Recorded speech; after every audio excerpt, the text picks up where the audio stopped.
stop the conversation. Listen, Okay, all right. listen, partner man, I had to work, so I have Mm. videographer. I had to work, but Okay, even okay, because okay, I okay. work, because just because I work in is a fed, so complaining now kind of come on, Yeah. come on. Party still on. So it's like, yeah. So it's like work and play, but Got you. still recovering, Got you. Got, still got you. recovering. Got you. Got What you. what do you say? What did you say that you do? You're a what? Videography, videography. Videographer. Oh, VR. Oh, videographer. Okay. Yeah. Understood. Ah, so it should be So fun. yeah, Yeah. it should. Keyword should. You're trying to balance Should. work with that same fun, you understand? All at once. It I had no. A lot of people on the SEO. That hard no. A Yeah, lot of yeah, people yeah, yeah, yeah, underestimate yeah. exactly how hard it is for you Mm-hmm. to like have as much fun as you're having as a videographer at the event, and still get the job done well I enough could for the client to imagine. be satisfied. That ain't easy. Yeah. That ain't easy, but we live. People, we live on Drinks with the Fellas episode 80, round 3. We have the PFP candidates, Luciano Nichols and Correct? Nelly Blaze. Yep, I that's know right. Nelly for like, I know Nelly long now. Jesus Yeah. Okay, Christ. okay, okay. So I was the only one. I'd odd one out in the trio right now. Yeah, you're probably the odd one out now. Yeah. But you see, the thing is, So me and Nelly know each other from seeing each other. We don't know each other on like a personal level. So it's still, okay. yeah. Everybody here went to school with the Peters? Yeah, I run NPC. Okay. All right. You, yeah. I from Lumber era. Me and Lumber was in class together. But I like 2 years on the lumber. Don't make us seem like we young boys. Don't Well, make us seem like I we young looking at boys. you and I saying, man, maybe these fellas them ain't know who I be Hey because man, of that. listen, don't listen. You big and bearded. We age like fine wine. Don't do that to us. Don't do that. Don't do that. You understand? I mean, I used to run ball with Lumber, so um, Yeah. he was I used to run ball with Lumber. I mean, I wasn't the best basketball player, but I Me think I had neither. a Me pretty high neither. IQ, so I could roll with the older guys. Mm. No Yeah. man, And Lumber was always one of the big guys on the court. yeah, yeah, Hmm. yeah, yeah, yeah, Yeah, very, very, very hard to hold defense on that fella, bro. Yep, yep, yep, Very, yep. very hard. Many times when we play and I had to hold defense against him, trouble. But lucky for me, I also have some size now, so that All right. helped me out a lot. That All helped right. me out First a and lot. foremost, let me ask you one question. This is the most important question I'm Mm-hmm. gonna ask the fellas. How are you doing? Nelly, you want to go first? I was waiting for you to. I was waiting for you to go, but yeah, I'm tired. I'll tell the truth. I'll be vulnerable and transparent as possible. If anyone knows me, that's what I like to do.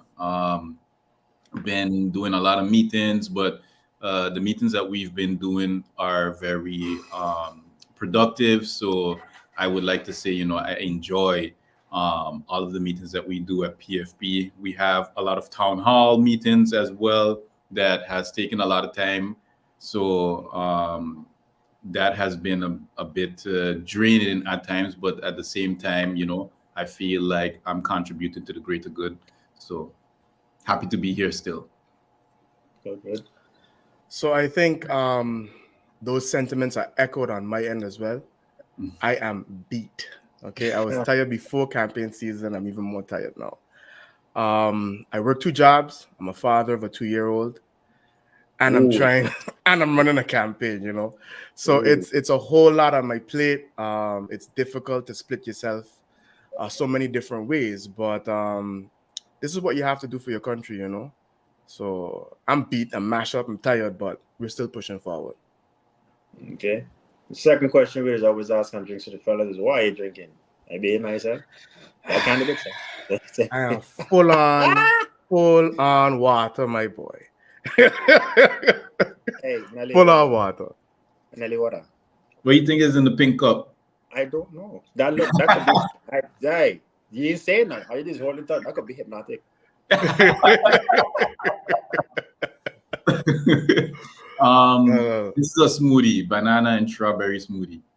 yeah, bro. Melly Banana and giving strawberry. himself Nelly giving himself that brain food, bro. Mm, we need it, man. We need it for I the can job tell that you, we're going to do in 2014.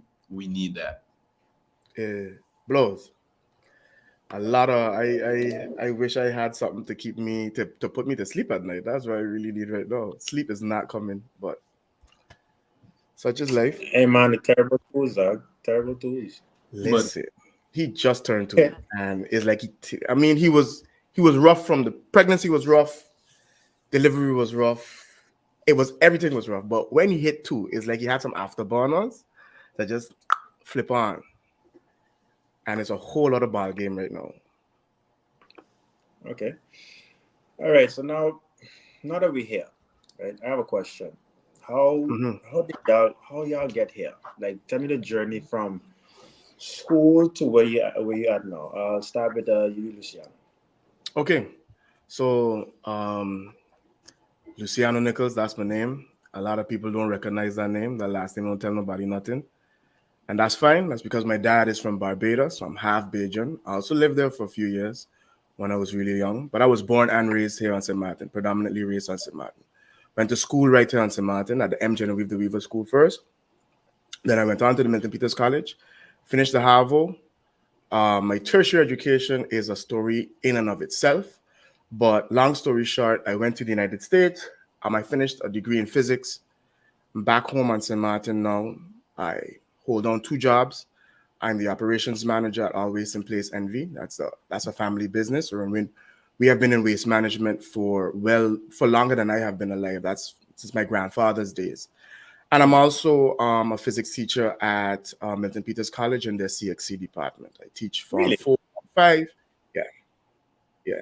Um, I do give mathematics lessons on the side. I try to do what I can.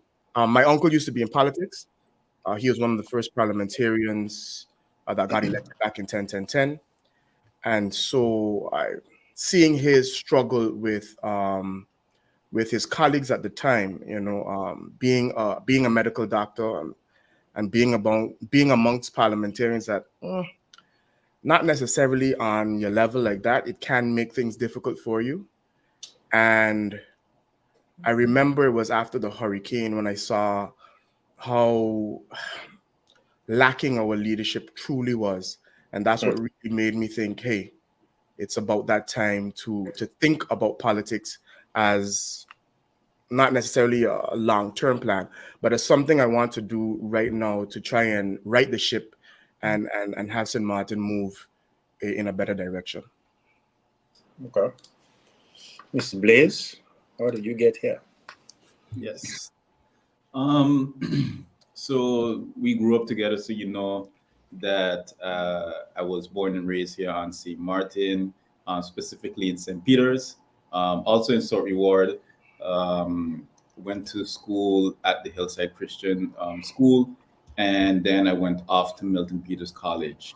My father and mother, well, my dad comes from Haiti and my mom comes from Dominican Republic. So you know that came with a lot of challenges. Oftentimes I was thinking that there wasn't much opportunities here for me. So one thing that I used to say to myself that was constantly was that, when I get my education, hey, Lumbo, how you doing? I'm great. I'm great. So I said when I get my education, I just want to leave and never come back. However, I started to immerse myself in sports, and I was part of the national judo team of St. Martin. There, I won a bronze medal for my island, and that awakened my patriotism. Um, I went to the Netherlands to study, and I obtained an international leisures management degree and a minor in entrepreneurship factory, and that was from Breda University. Uh, Once I was done with my studies, I went off to work for Shell Gas and Oil in Poland as an HR advisor. There, I advise managers and employees about their contracts and different sorts of things that were part of Shell Gas and Oil. Um, I was thinking to myself then and there, hey, I have a lot of experience and I really want to give back meaningfully to my community.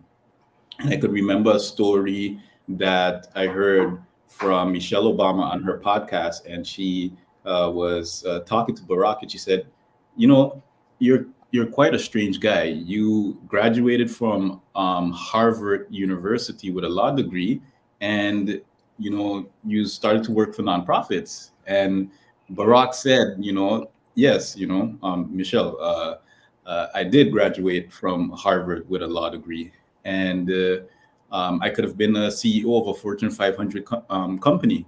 However, I would have reached there by myself. I would have been successful by myself." So he said he rather reach a goal together with the community, and that touched me. And the first job that I got here when I reached the St. Martin was working with the St. Martin Youth Brigade, which is an organization that help youth at risk to mold them into proud, productive citizens of St. Martin. And it was there that I saw that some of the youths went through the same thing that I went through when I was a youth, which is bad role models, impoverished communities, disenfranchisement. And I thought to myself, hey, I want to advocate for these youths. I went to the European Parliament in Brussels, and I advocated for youth empowerment. I advocated for funding for traveling and fair education, and to share our shared identities as European citizens. So, I can no longer sit back and watch my community go into poverty, low standard of living. I just wanted to make sure that I could advocate for those persons that are voiceless, and I wanted to uplift my community. And some things other than that politically, I'm involved in sports. I do BJJ. Currently won a competition. I won a gold medal, bronze medal, and a silver medal. I currently do underwater cleanup with the St. Martin Coastal Cleanup, which is a nonprofit that picks up plastic debris from under the water with scuba diving, and also taking up Hurricane Irma debris from our ocean. So those are a bit of some things that I do with my spare time when I'm not advocating for youth development and education. Can we get this man a gold medal or something like? That's great. That's great. That's great. my number 7. Big up, That's my number 7 big up, candidate right there. big up Nelly one time. Big up Nelly one time. All of his time is devoted to you. Big up Nelly one time. We got to add an next hour to the clock for he boy. Just trying. Okay. Before I pass the torch to Lumber, I do have a question. Last time we had Rolando Bryson of the Up political party, right? And he mentioned that there is a price list in St. Martin. Now, do you know anything about this list that he implies exists on the internet for us to actually be privy to? You mean like in the basket of goods? The price list is a list that when you go to the supermarkets, everything that they might have in there, we could see if they're selling it at or below the prices, what the regulated price is supposed to be. Okay, let me put it this way. I have heard of a price list for a basket of goods. Do I know where to find that price list? That's a different story. If you've ever tried to navigate government's website, that should tell you everything that you need to go. It's a mess. It is difficult to get information, the pertinent information from government's website. And sometimes for the simplest things, we have to post. I could give you an example. We have to post our schedules online. And government has to post them as well on their website. That's the schedule for garbage collection. It's difficult for me to find our schedule.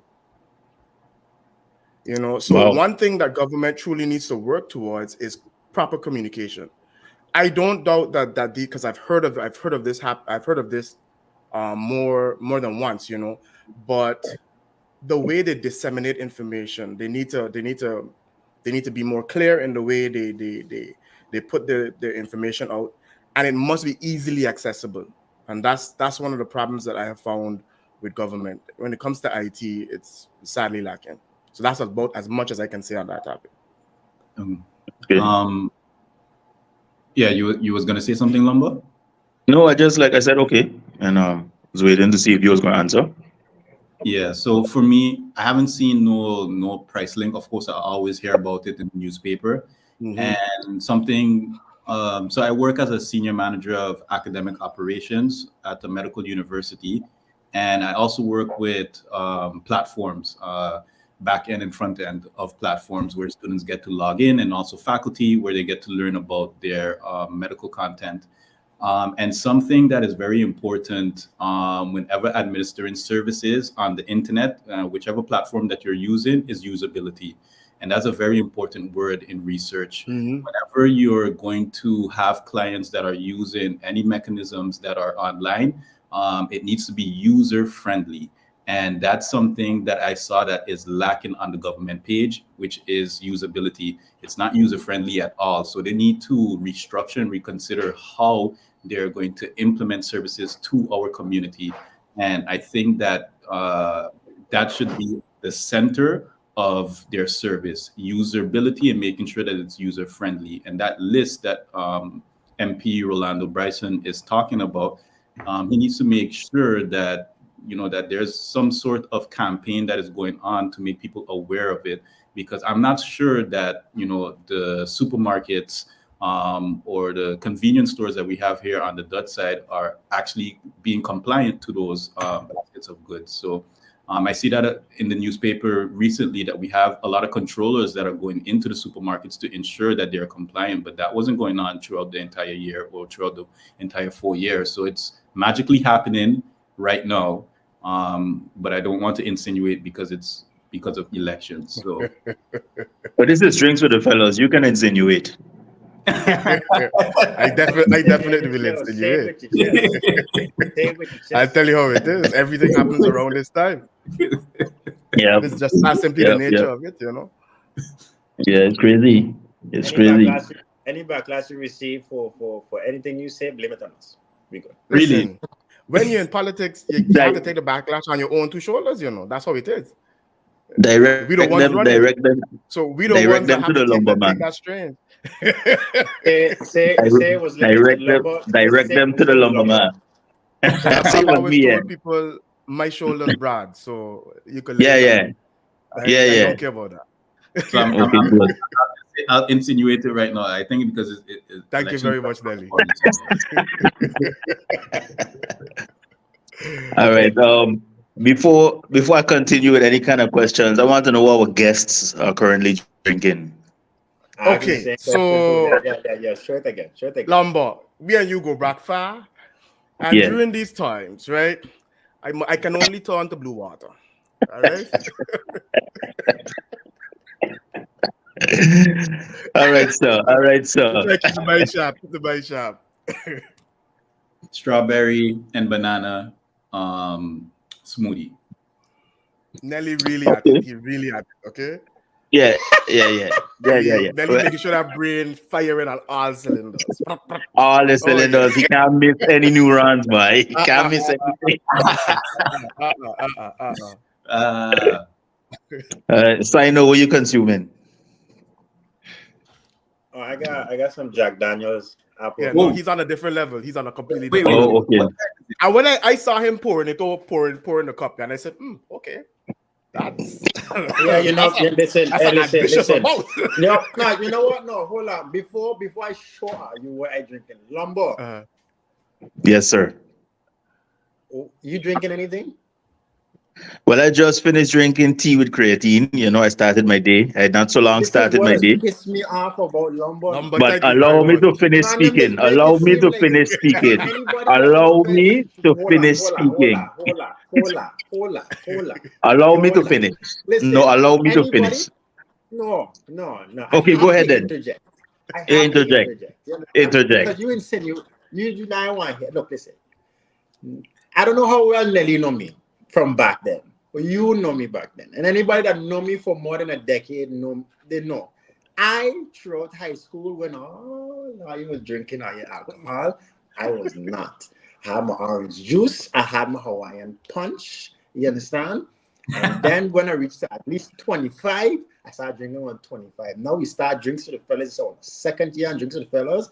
These two fellas, Lumber and kind of got it looking like I alcoholic. I the only one being religious to the drinks. Lumber age catching up now. You may proceed. Listen. The man just spew a lot of hot air there. Can he not allow me to finish that? Like I was saying, I just had my tea with my creatine because I had to start the day you're right. breaking up because the internet, you're breaking up because the internet could sense the nonsense now. The internet could sense. Listen. I just started my day, and I'm going to move over to a more powerful beverage shortly. Okay. You did not allow me to express myself. You come here with this hostility. It's time to make it a habit, you know. I have to talk to you. I have to address you. It's time to make this hostility. I think it's the alcohol. It's the alcohol. Listen, we don't conduct this interview just now. You understand? On Lumber, you like, what's this? Like, you gotta talk to me. Like I some little. We got a conversation, but for now we have guests, right? So let's behave. Let's behave accordingly. Okay. Some weeks back, right? They had I think it was a job fair and like an entrepreneurs expo, right? My business partner was there. I couldn't go because I had to work. The regular 9 to 5. However, they had a follow-up meeting last week, and one of the main things that crossed where the feedback is concerned is that a lot of people said that persons were coming there not knowing what they wanted, right? So they were just like, what you came to apply for, and everybody was like, just give me anything, and based on that feedback, I take 2 things away from it. One is that a lot of people out there desperate for work. One, could be for several reasons, family issues, you got to survive, you got kids, all these kind of different responsibilities. And the second one is, and is also something that click from when we was going to school, is that a lot of people didn't finish school. A lot of people ain't qualified for anything. They really just want a job to make ends meet. Now, I believe, and because I work in a law firm, so I know a lot of how business is when they just come here and they want to hire people that just look for their own from wherever they come from, simply because of the notion of, and to a certain extent, kind of truth of a lot of people from here not being educated enough.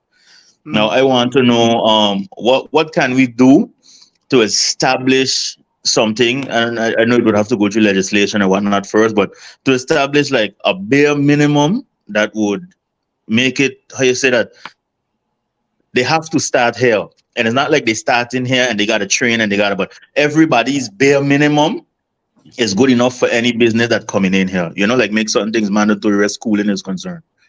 What's you guys' views on that? I'll let Nelly start on this one, and then I'll just. Nelly have a lot of ideas when it comes to this. Share, please, sir. I'll let him start. Yeah, you can jump in anywhere you want, Lucho. No problem. Because y'all going down areas that we are both passionate at. So. Yeah. That's a very good question. So I think the first point that we have to assess here is what is the problem? We need to identify the issue at hand, and that comes with research and data. There's a multitude of problems that we can identify already, which is the FBE system that we have here on the island, which is not conducive towards the progressive education for our youths and also for our educators as well. So that's one area that we need to look into and to see if we need to restructure or implement a new curriculum, which everyone in PFP agrees is STEAM, which is science, technology, engineering, mathematics, and the last S is... So the E, engineering, then you have arts. Oh, yes, arts. Yes. So that's the one that you, Yes, sorry. So I think that's a key concept that we need to implement here for St. Martin. And it all has to do with modernizing our education system to ensure that we can diversify our economy so that we can have these technological jobs here on the island.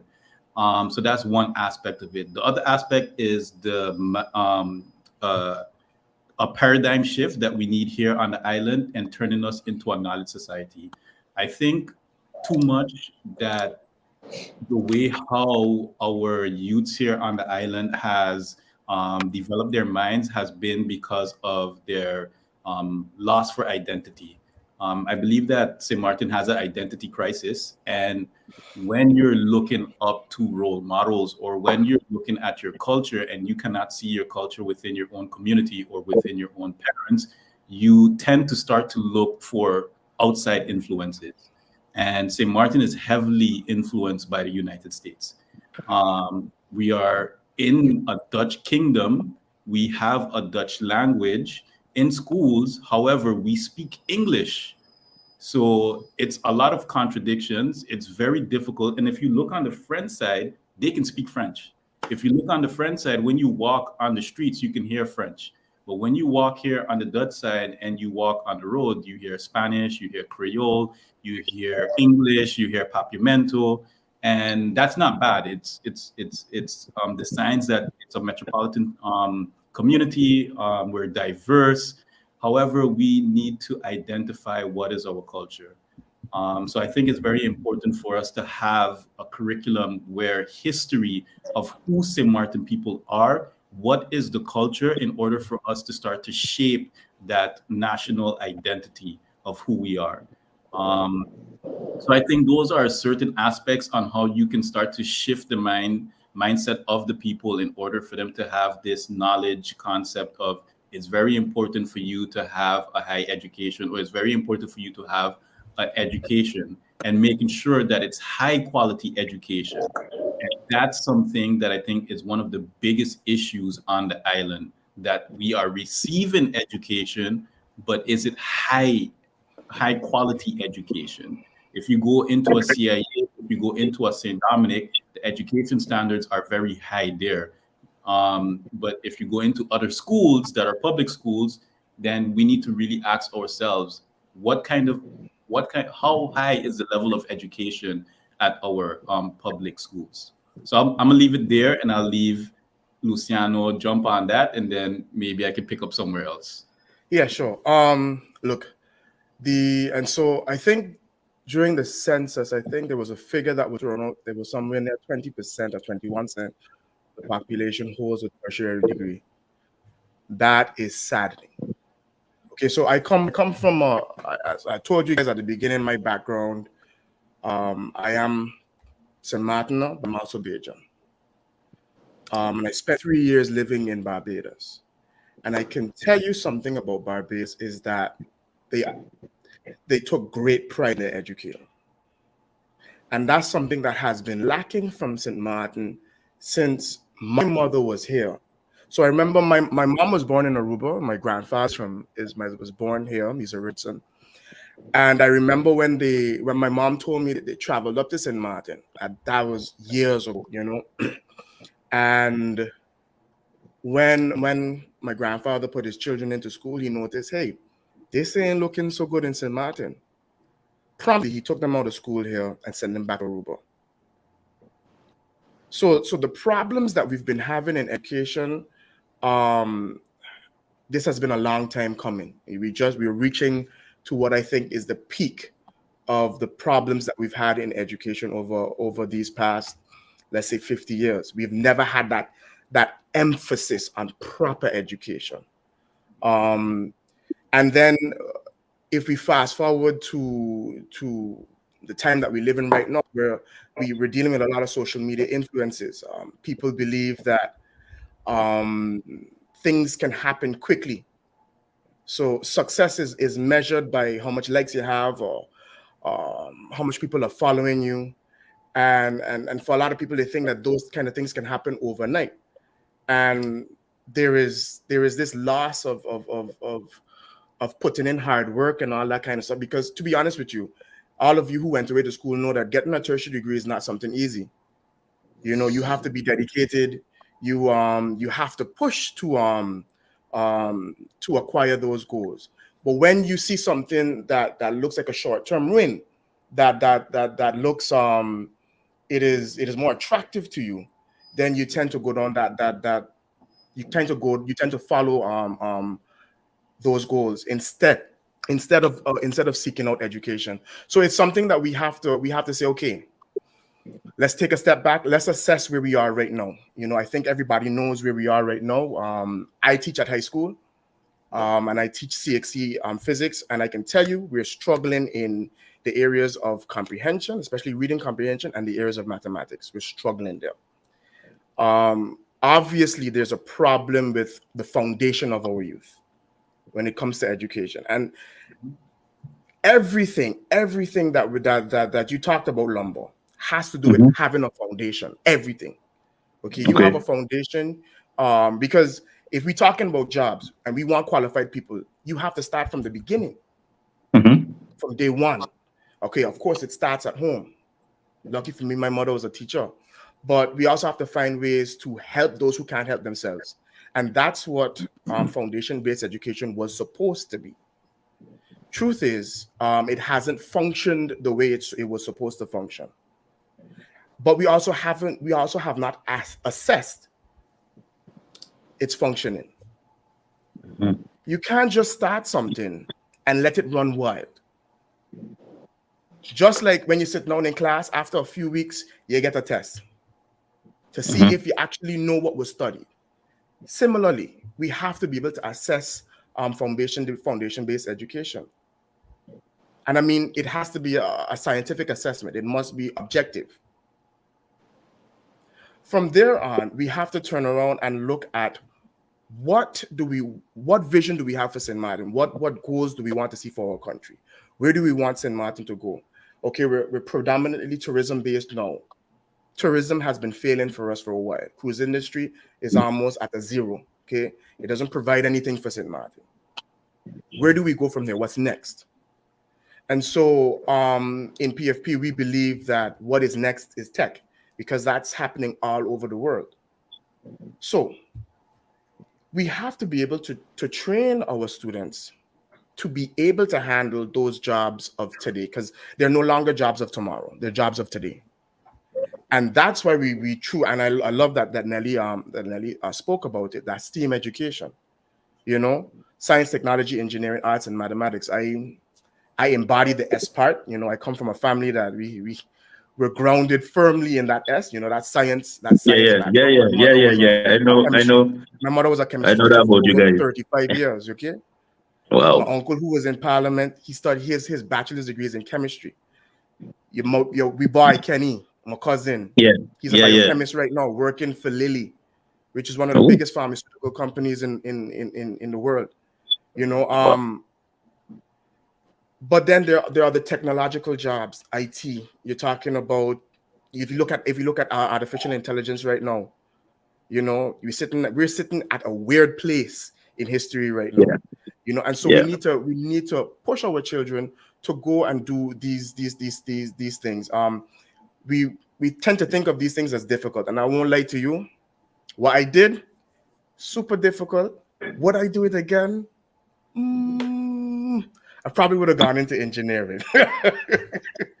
But I always remember a phrase from President John F. Kennedy when it was a speech, and he was talking about the space race. He said, "We do not do these things because they are easy, but because they are hard." You're not going to push any boundaries being lazy. You're not going to push any boundaries sitting back. Only way we're going to allow our country to thrive and put forward is if we push those boundaries. We got to attack the thing that I had. And so we got to make those things and those workers of the future. Okay.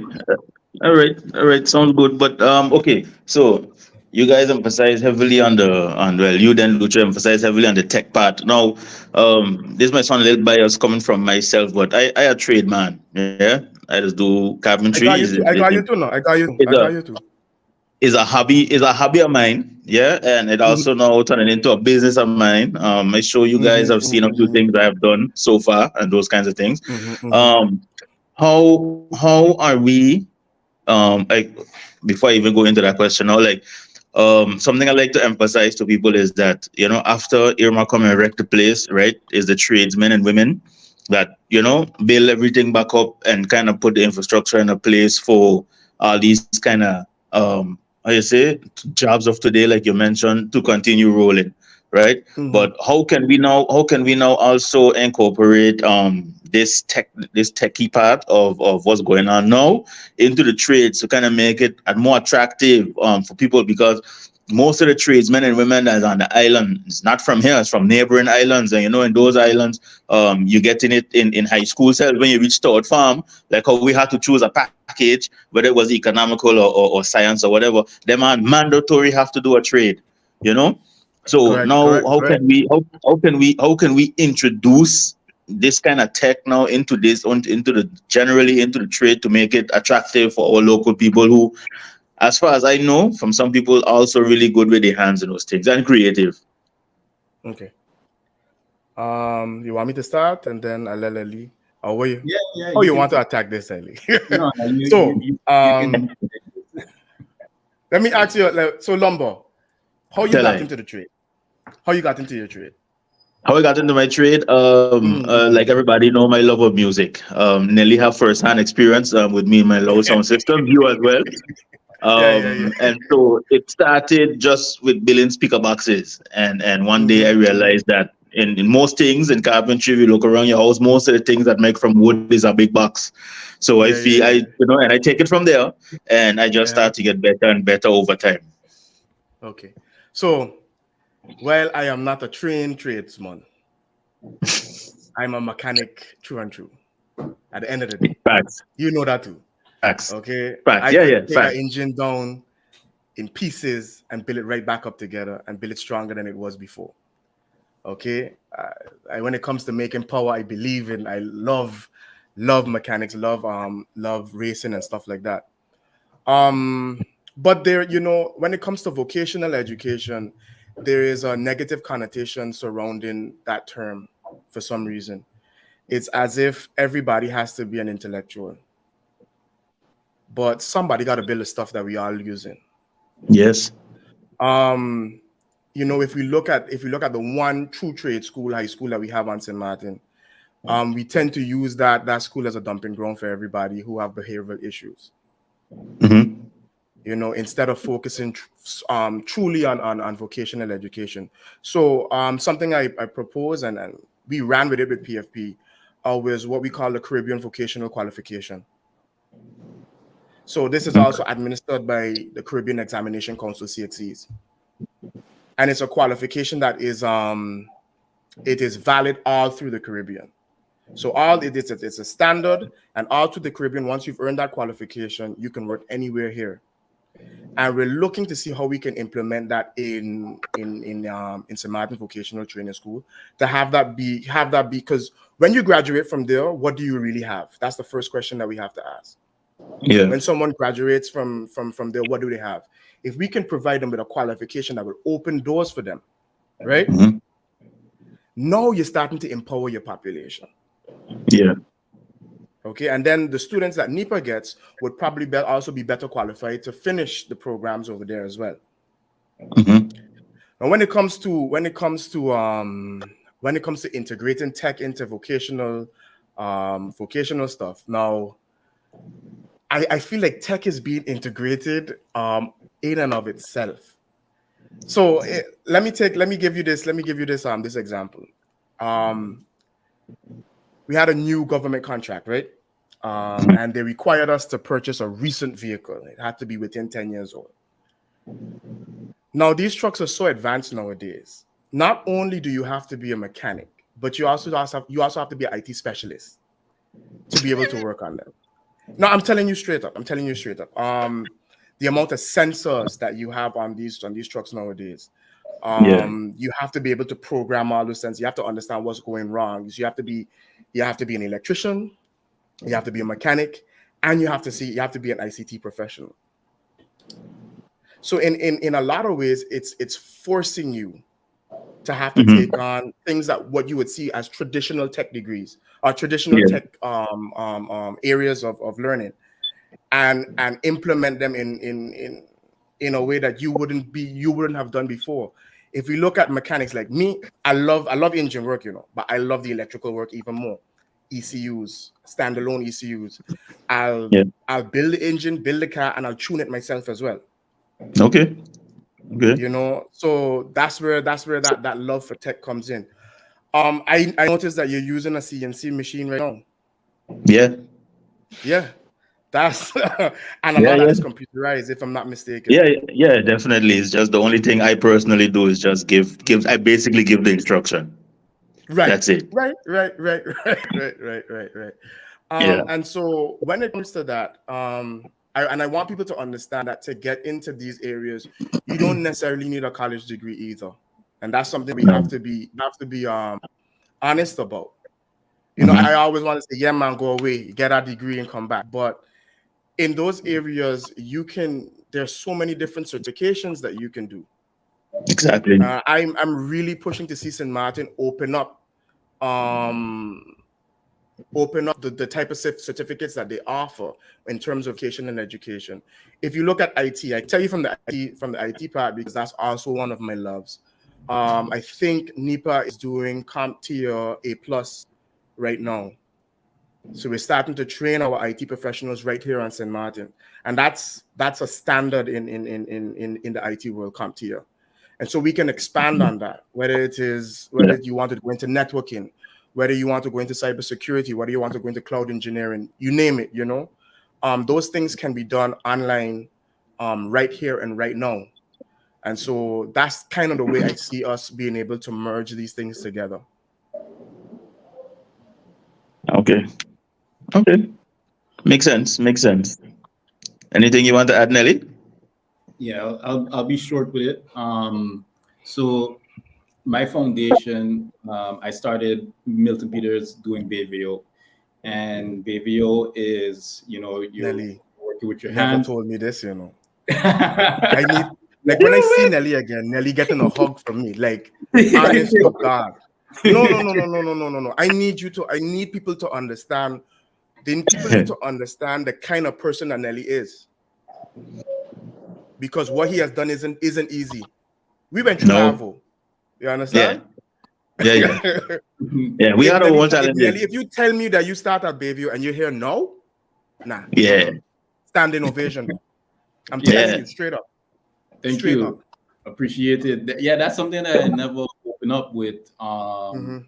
With many of the PFP candidates, my foundation, and when I started from Hillside Christian School and I went to Milton Peters, I was in Bayview. I was working with my hands. I was in a class with with what you would consider, the bad boys, of society.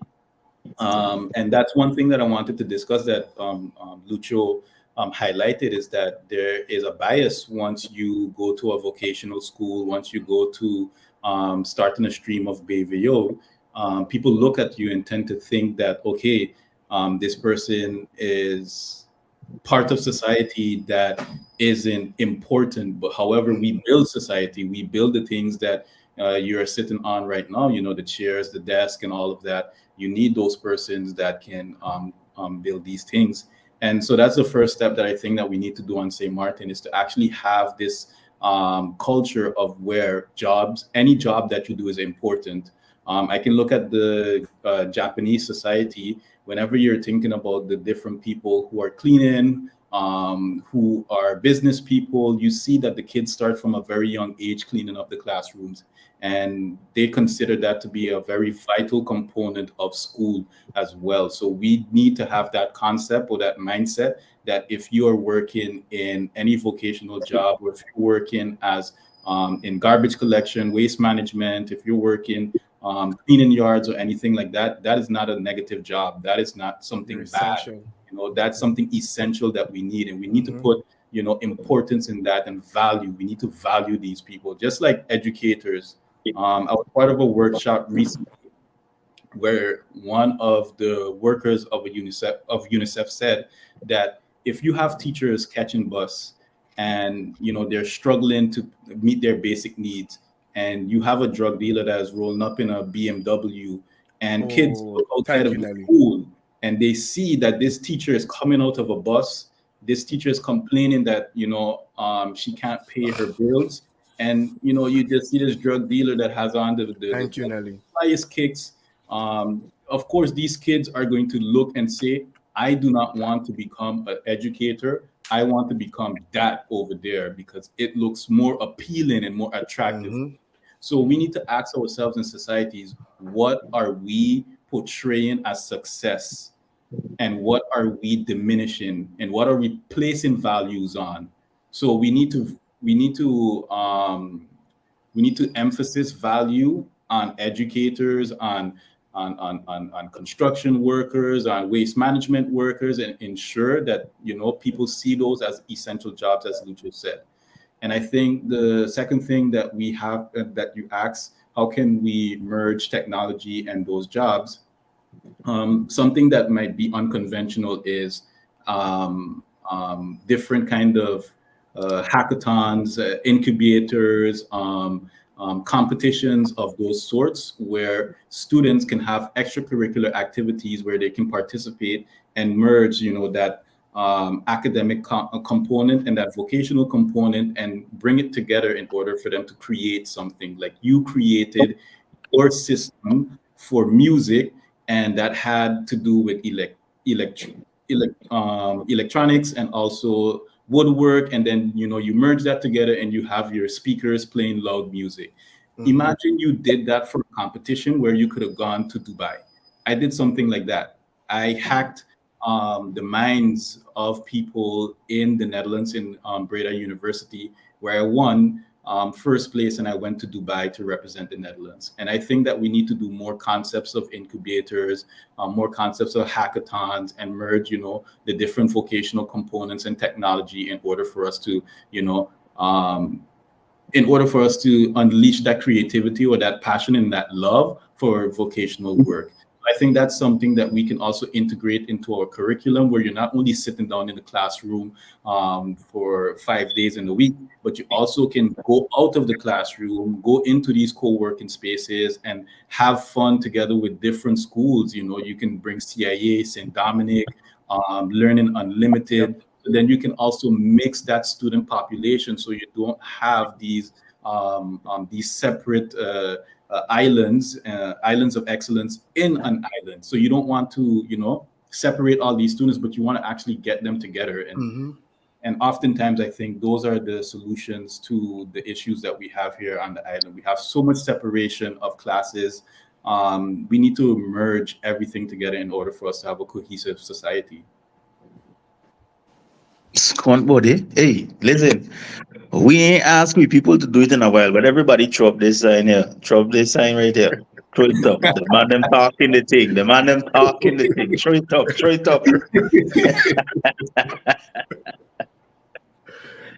Yeah, man, for sure, for sure.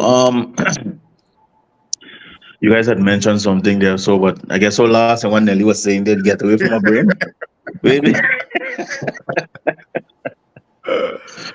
Yeah, with this how you say, the way people look at with the example he was given with the drug dealer and the teacher, and the way people look at certain things, right? Oh gosh, that is annoying me. I also know, for example, like myself included, but there are a lot of people who are educated and in the trades and those things, but they're also not flashy. Like I know some mechanics, like really, really good mechanics that got money. But when you see these man, they look like bums there, And so when you sit down, you talking with them, somebody passes like, oh, now they don't know any better,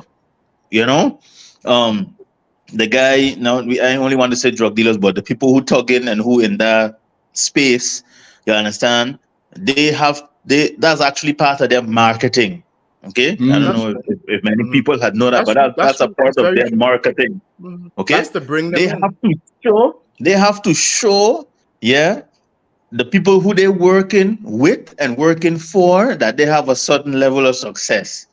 You can't do that by maintaining the humble look like the average tradesperson would. You understand? So still, we need a more, I think, creative kind of way, like how Nelly mentioned, to show that this is better. Like it's cool to be in school, like how the slogan used to be back in the day. You know? Right. Um, so that one, when Nelly had really bring it across there, really like, really touched my mind, make me think on Because all these aspects. I got that first hand. I got those comments first hand being a teacher.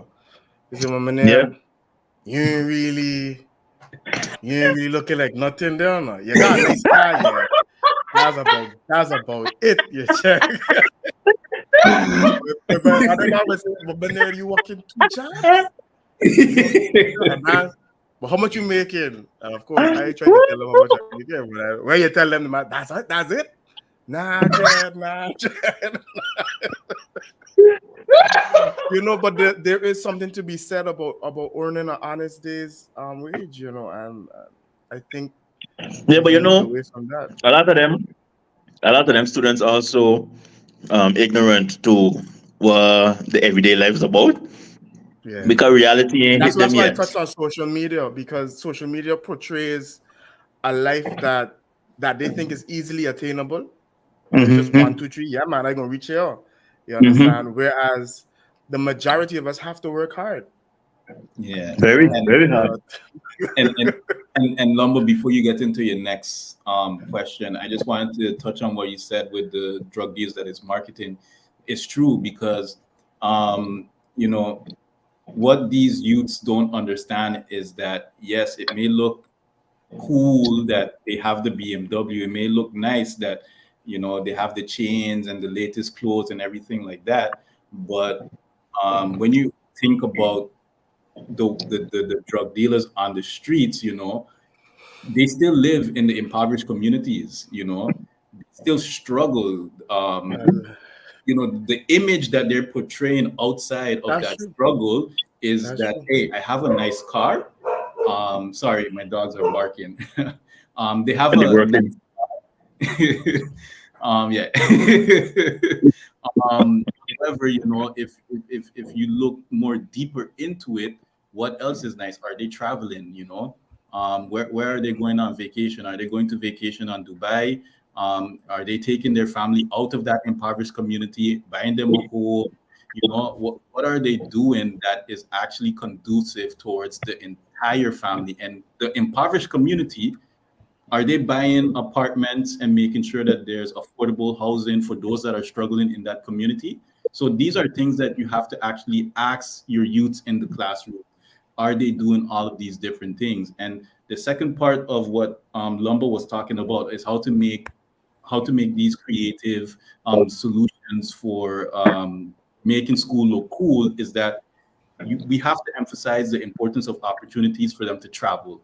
Once they win these different incubators and these different hackathons here on the island, we need to send them abroad to the United States, to the Netherlands, to Canada, so that they can Broaden see that worldview. how a modern society functions. So that will open up their minds, because when and Lumber went to the Netherlands, or if you guys traveled before then and you saw the United States or you saw the Netherlands, you were like, wow, this is amazing. Look at this. Look at the trains. Look at the bus. Look how efficient it is. Look at this museum. And then you come back to St. Martin, you tell all your friends, I went to Disney World, I went to here, and you tell them about all the amazing things. Now that drug dealer, what he does on the block is not attractive anymore.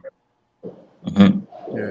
I also want to say, a lot of this, it really comes from home as well, because my grandfather at that time, he was making money and he liked to dress well, but when he went to work, it was nothing flashy. Yeah. He would be with a white shirt, a white short pants with some white hard shoes. He always tell me, you don't have to be good looking, you have to be looking good. But that don't mean you have to be flashy.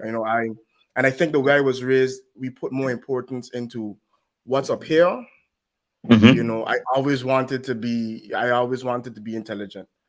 rather than outright rich or anything like that, you know. And because I always thought that being intelligent would allow me to attain some level of financial security, you know. And I think that's something that we have to instill in our children, that listen, this can never be taken away from you. What you have up there can never be taken away from you. You get into drugs, that can be taken away from you in an instant. You know, that finances come and go. And even for those of us that have, one day you fall on hard times, and everything that you've worked for is gone. But if you have this upstairs, the possibility remains that you can recoup some of what you've lost, you know. And so that's another thing that I wanted to point out.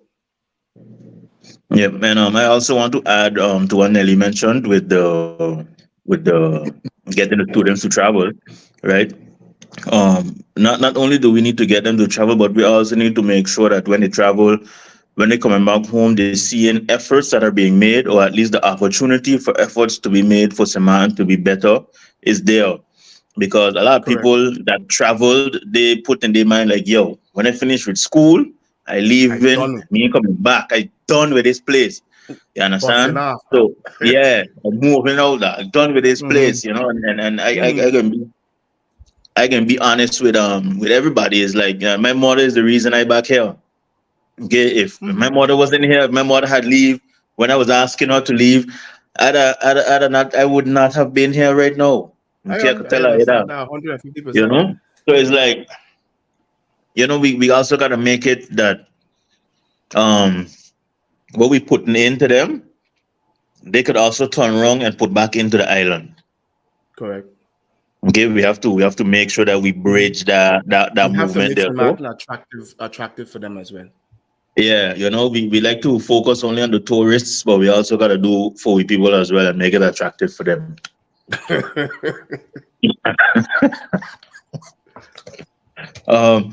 So yeah, and so on to the next question, and next topic. This is something I think Nelly would definitely enjoy talking about, is the whole issue with people's mental health, right? I like to make the joke, even though it's not a joke. I like to make a joke. You know, when I was growing up, my mother used to see me down the road on the block and chilling with these fellows. You know, I was used to like cuss me out, ask me what doing there, why you talking to these boys. I don't want. No, at the time, I didn't know better. Lucho, you know me already. I know the story. You know how to take me already.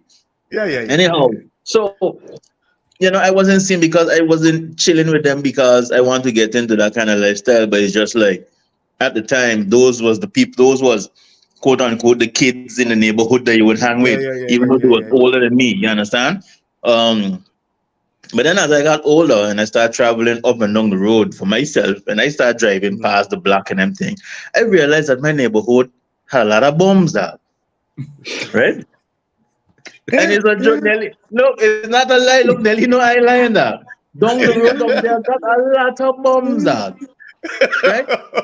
And it does hurt my heart. It does hurt my heart because when I talk with them, you know, it's the usual thing about the system being rigged and everything is against you and da. Yeah. You know, however, when I was in primary school, I was in MPC. When I went in MPC, most I was in Holland or some other country. You know, I man come back here to sit down and play security by the shop. That don't make sense to me. You know? And these are guys that I used to see working on cars and fixing things. So I always figured like these men would have a bright future. But what I also learned when having conversations with them is that something inside, and I mean it in a bad way, but it's missing. And I don't know if it has to do with a disconnect they had with their parents from young growing up. I don't know if it had to do with the contraband, or it's really just that a deficiency in something that a lot of these guys, all of them, when you talk to all these people from on the road individually, they all have that one tick that's missing for them to understand, like, yo, this is not the way. Something is missing here. You understand? And I feel like we need to have. I feel like we need to have a place that could actually, because I'm not wording it right, but a real professional would be able to have a conversation with these people, pinpoint the problem, and find a way to, you know, reduce this issue. You know, like how you had mentioned, Lucha again. It starts from home. Mhm. You know, so But I would like to know. I would like to know, like, okay, you know, that's my experience with when I look around and I see some of these people, these homeless people, or these man on the road, and I live. They right down the road from me. I can't see every day, every morning, afternoon. If I drive there, I'm no. If I coming go with there right these. now, I flip my camera right I'm now and coming I with these drive. rough questions, boy.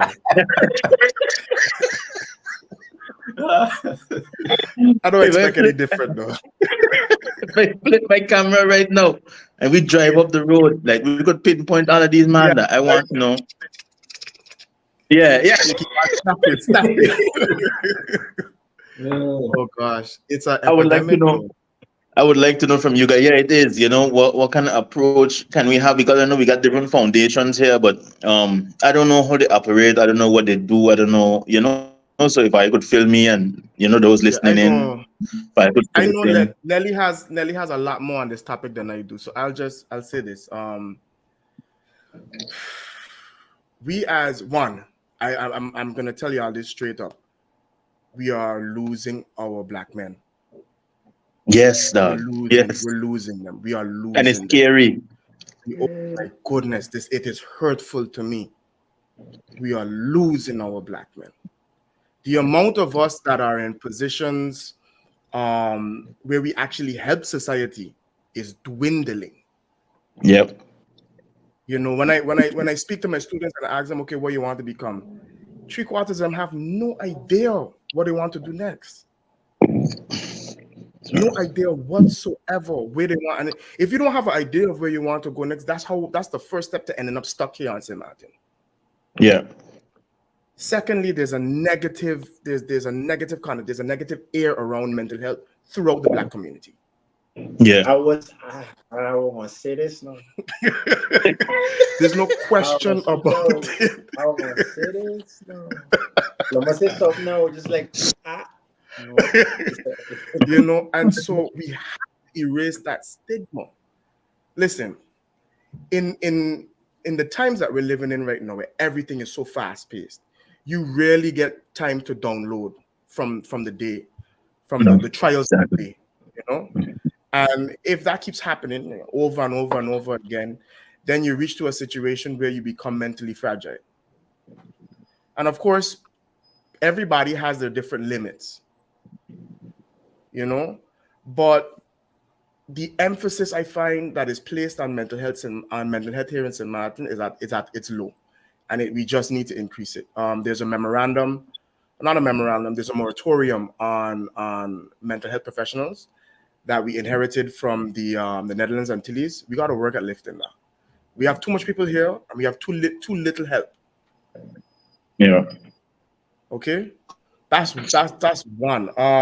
There was another thing I wanted to say. I'll let Nelly continue, and then I'll jump in.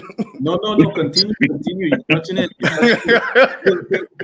But okay, one of the things that I'm looking at too, and I want to touch on it here, is the effect, and this may not have anything to do with what you were talking about, Lumber, but I still think it's important to mention the effect of urbanization on mental health.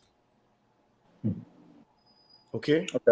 If we look at St. Martin years ago, okay, when even before I was small, because it had already started changing by that time, okay, St. Martin was a lush green island.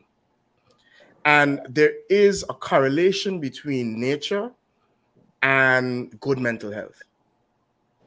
So if we continue on the path that we're on right now, everybody wants to associate construction with progress.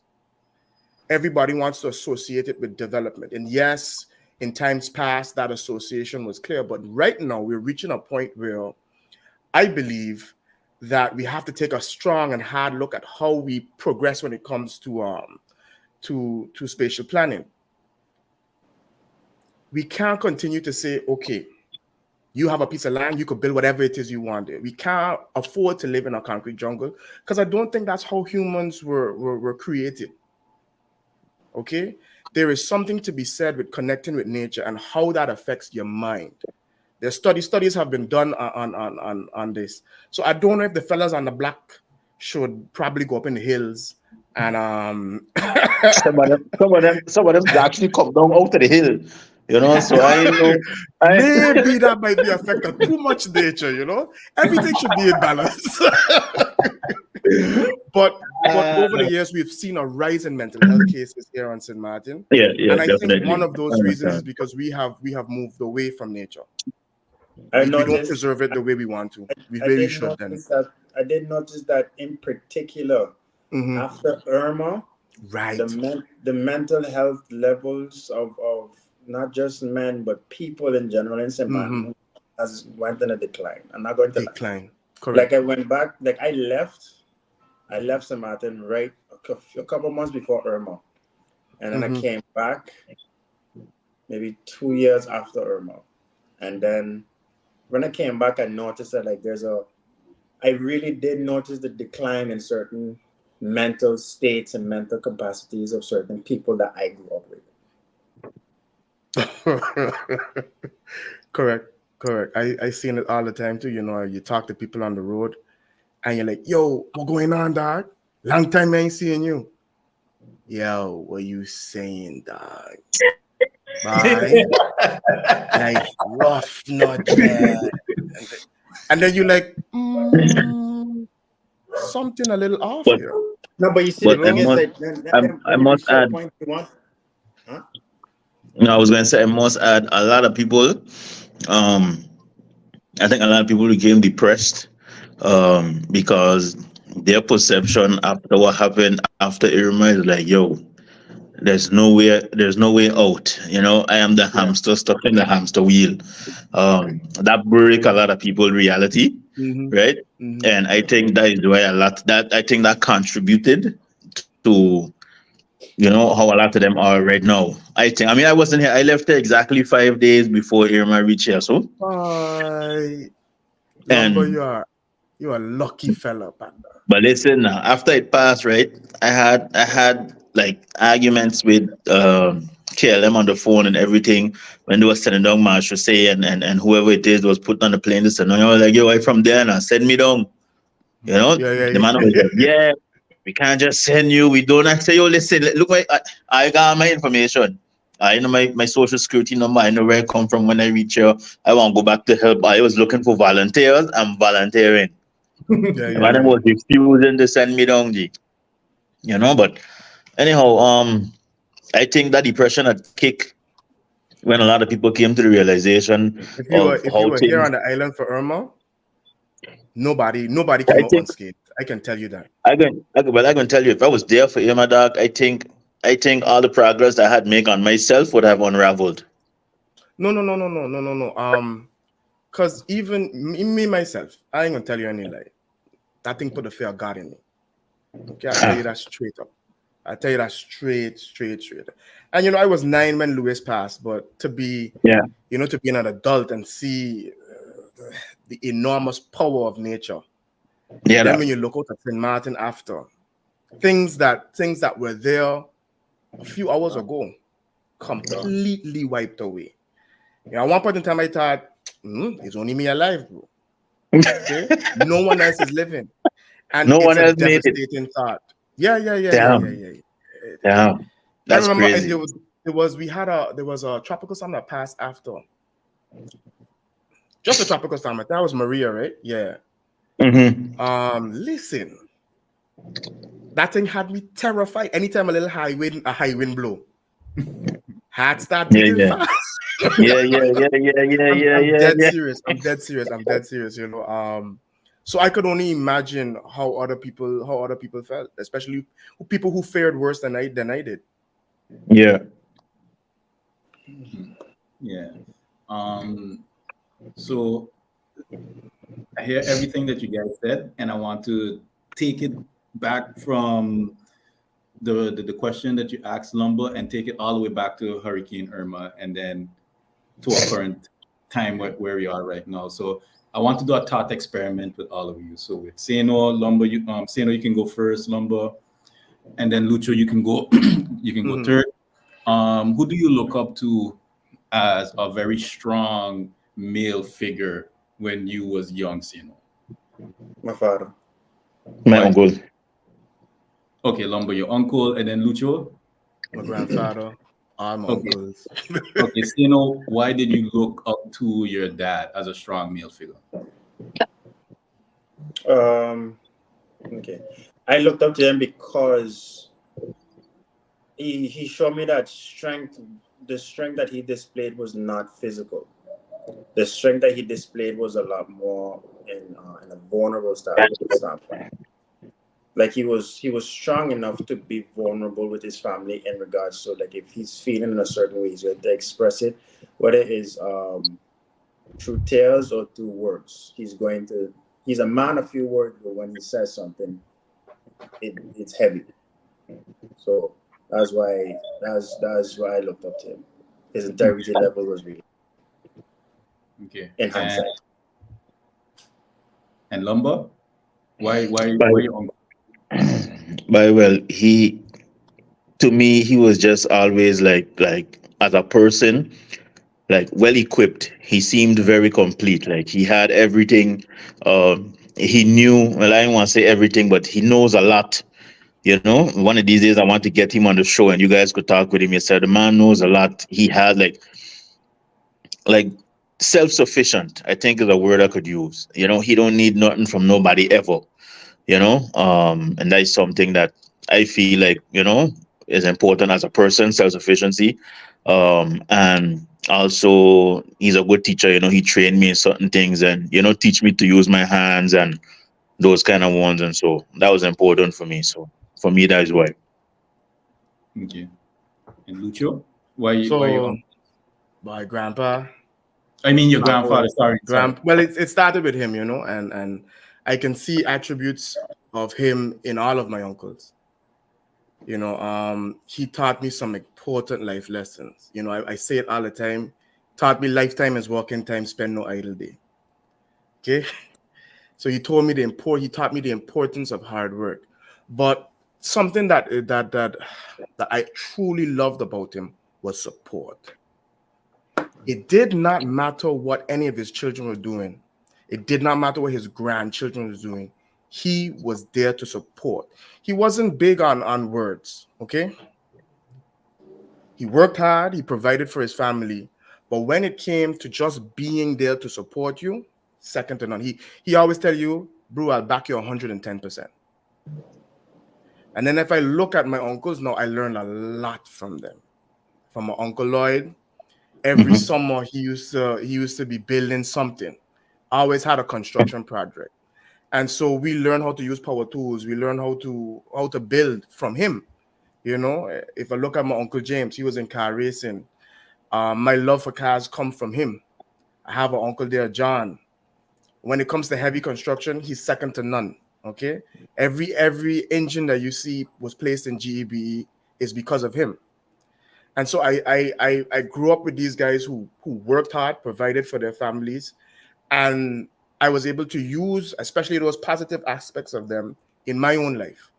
These are the things that I want to pass on to my little one. I want my little one to look at daddy and say, daddy's a hero. You understand? Because that's how I saw my grandfather. I ain't gonna tell you any lie. I thought that when I was young, I thought he was a hero. I thought he would have been around forever. But I mean, as you get older, life has a way of teaching you Yeah, yeah, what's yeah, really yeah. going on. But that's the image I had from him, that he could do nothing. There's nothing that he could not do. Okay, so Sino said something that was very prevalent. He said that his dad was vulnerable, and something that I can draw out of that when he was explaining about his dad is that he had high emotional intelligence. And I think he instilled that in you, Seno. And then with Lumber, you said that your uncle was self-sufficient, so meaning that he had a variety of knowledge that made him the man who he is today, and he passed down that knowledge to you, Lumber. And we can see that with all the things that you do right now. You and I know you're never going to say this, and I'm going to say this right now so everyone can hear this. You actually built something for the St. Martin Youth Brigade, a game, the giant Jenga blocks, and you did it for free. Yeah. And that was for the St. Martin Youth Brigade. So apparently, the things that he taught you touch these youths as well. And I want to say thank you very much for doing that. You took the time out of your day. So I really appreciate that. And then Lucho, you talked about your grandfather supporting you. Having that support system is very important in any young individual that is developing, because they need that reassurance that there's love, there's compassion, and that there's empathy towards that growth. And when you go back to the block, when you go back to those individuals, I don't think they had St. O's dad figure in their lives. I don't think they had Lumberman's uncle father figure in their life, and I don't think they had Luciano's grandfather father figure in their life. So all of those elements that shapes your mind when you're growing up, I think those are the deficiencies that they're lacking. And when you look at our historical lineage, we endured a lot of trauma, but we never went through healing. And there's a lot of negative or stigmas towards mental health, because if you go to a therapist, if you go to someone that is a psychologist, you're crazy. And most times, I think, and this is just an assessment. This is not something that's based on research or anything like that. But you guys can correct me if I'm wrong. Those individuals, their role models are maybe rappers or actors that come from movies such as Menace to Society, or maybe a rapper that is known to have got shot 9 times and then survived, and those figures. And they portray this sense of, okay, this is masculinity to me. Masculinity is not crying and showing my emotions, like Seno said. That is something that is feminine. So when you have individuals that are thinking that I have to be tough every single day of my life, I have to hide all of my emotions, what starts to happen? You start to bottle up all of these different things. And when you bottle up all these different things and you don't have no outlets, one day something might burst, and that's it. That might be one of those breaking points where you might never come back, and you might be one of those guys that's on the bus stop right now that's sleeping, that we all pass and we see those individuals sleeping by different bus stops or walking up Colby Hill without a shirt. And we need to bring awareness into mental health, that those people who need help, that they're not crazy, that this is normal in life. And all of us need help. And I can talk about myself personally. I go to a psychologist. I have a mentor, and I also utilize a platform that has coaching. And I want to be vulnerable right now and let you guys know that, that I talk about all of the different issues that I faced when I was growing up, when I was bullied for being, a Haitian, when I was picked on, when I got beat up. I didn't want to go to school anymore. I thought to myself that this is a very unsafe place for me. I'm going to learn, and I want to learn, and I want to integrate into society. But every day when I come to school, I am getting beat up. So I had thoughts of taking my own life, because this is not thing conducive towards a youth. And that developed so much negative things in my mind. And I wanted to look at external influences rather than internal influences that I had at home. And I start looking at the rappers, I start looking at the different movies, and most of them came from America. So, that led me into a lifestyle that was not progressive. So I really understand from a personal aspect why those guys on the block might have a deficiency, or why they find comfort amongst each other to stay in one location to talk about how hard life is. Because it is true, life is hard.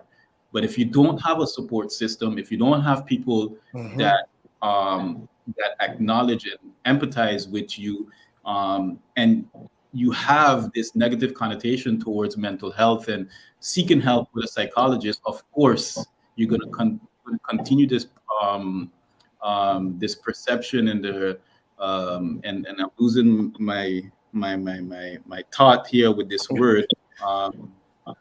Anyways, you'll have this continued decrease in mental health within our community with our young men. So I think it's very important that we have a campaign where we can, teach our community why it's important for you to seek help and for you to benefit from it, and it's part of your development. That's number one. That's key. And then number two is to actually bring in methodologies and modules that can help us, have a paradigm shift within our community. And this was one thing that I was researching real quick, and I just wanted to bring it up, and it helped me so much, is Maslow's hierarchy of needs. And I guess most of you here got that module when you were in university, and it's basically having the pyramid of, physiological needs starting. Nelly, I didn't get it. I didn't get it. That's why for the past 5 seconds. Yeah. I strictly science, bro. Strictly science. Definitely didn't get it. Happy that you're bringing it up now, though, because now I'm in class. I really thought that you guys got it, but we study a bit of psychology in international leisure management, so that's why all of these scientists that we're talking about your psychology. But anyways, I'll try to bring this back to the hurricane real quick. So you have your physiological needs, which is number one, which is breathing, food, water, shelter, and then sleep and sex. And that's something that you need in order for you to survive. And you can type it in Google right now, and you'll see it just pop up.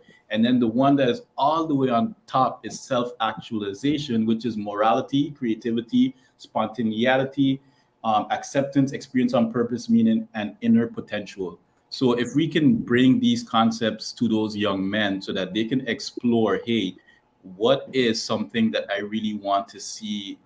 What is a goal that I want to explore or reach towards? And you can bridge all the way on top to all the way on the bottom. I believe that they can go through the different steps of that module in order for them to reach their full potential.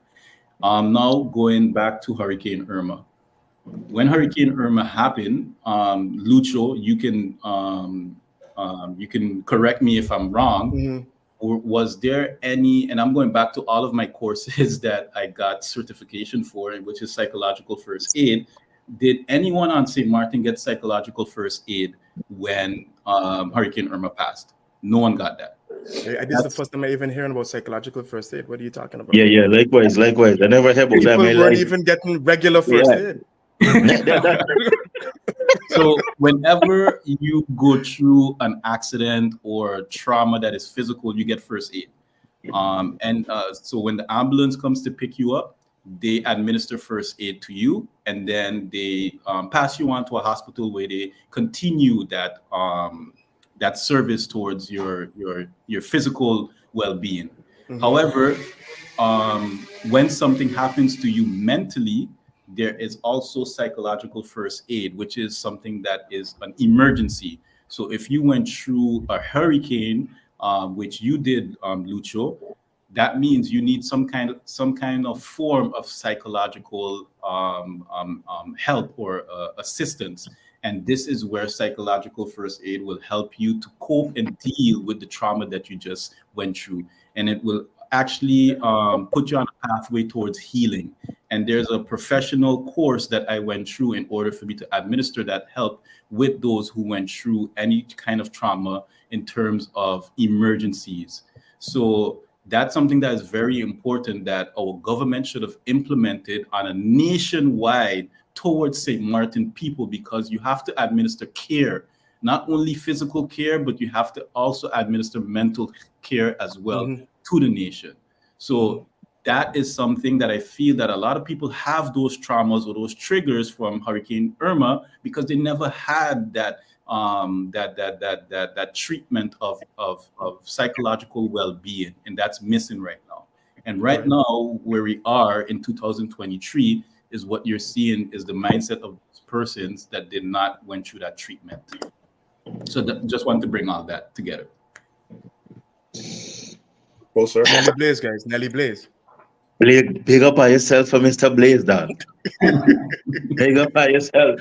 You know, what he mentioned, what he was stressing about, especially with the support that the guys on the block don't have, is true. Because I have two, three cousins that are amongst the boys that has been on the block. Um, I the got one one, there. the one that has the most potential. I had a conversation with him. And he was like, "My yeah, by cause by and I just need a chance now. I just da da da da da." I said, "Okay, well, you gotta want it. You gotta start." Mhm.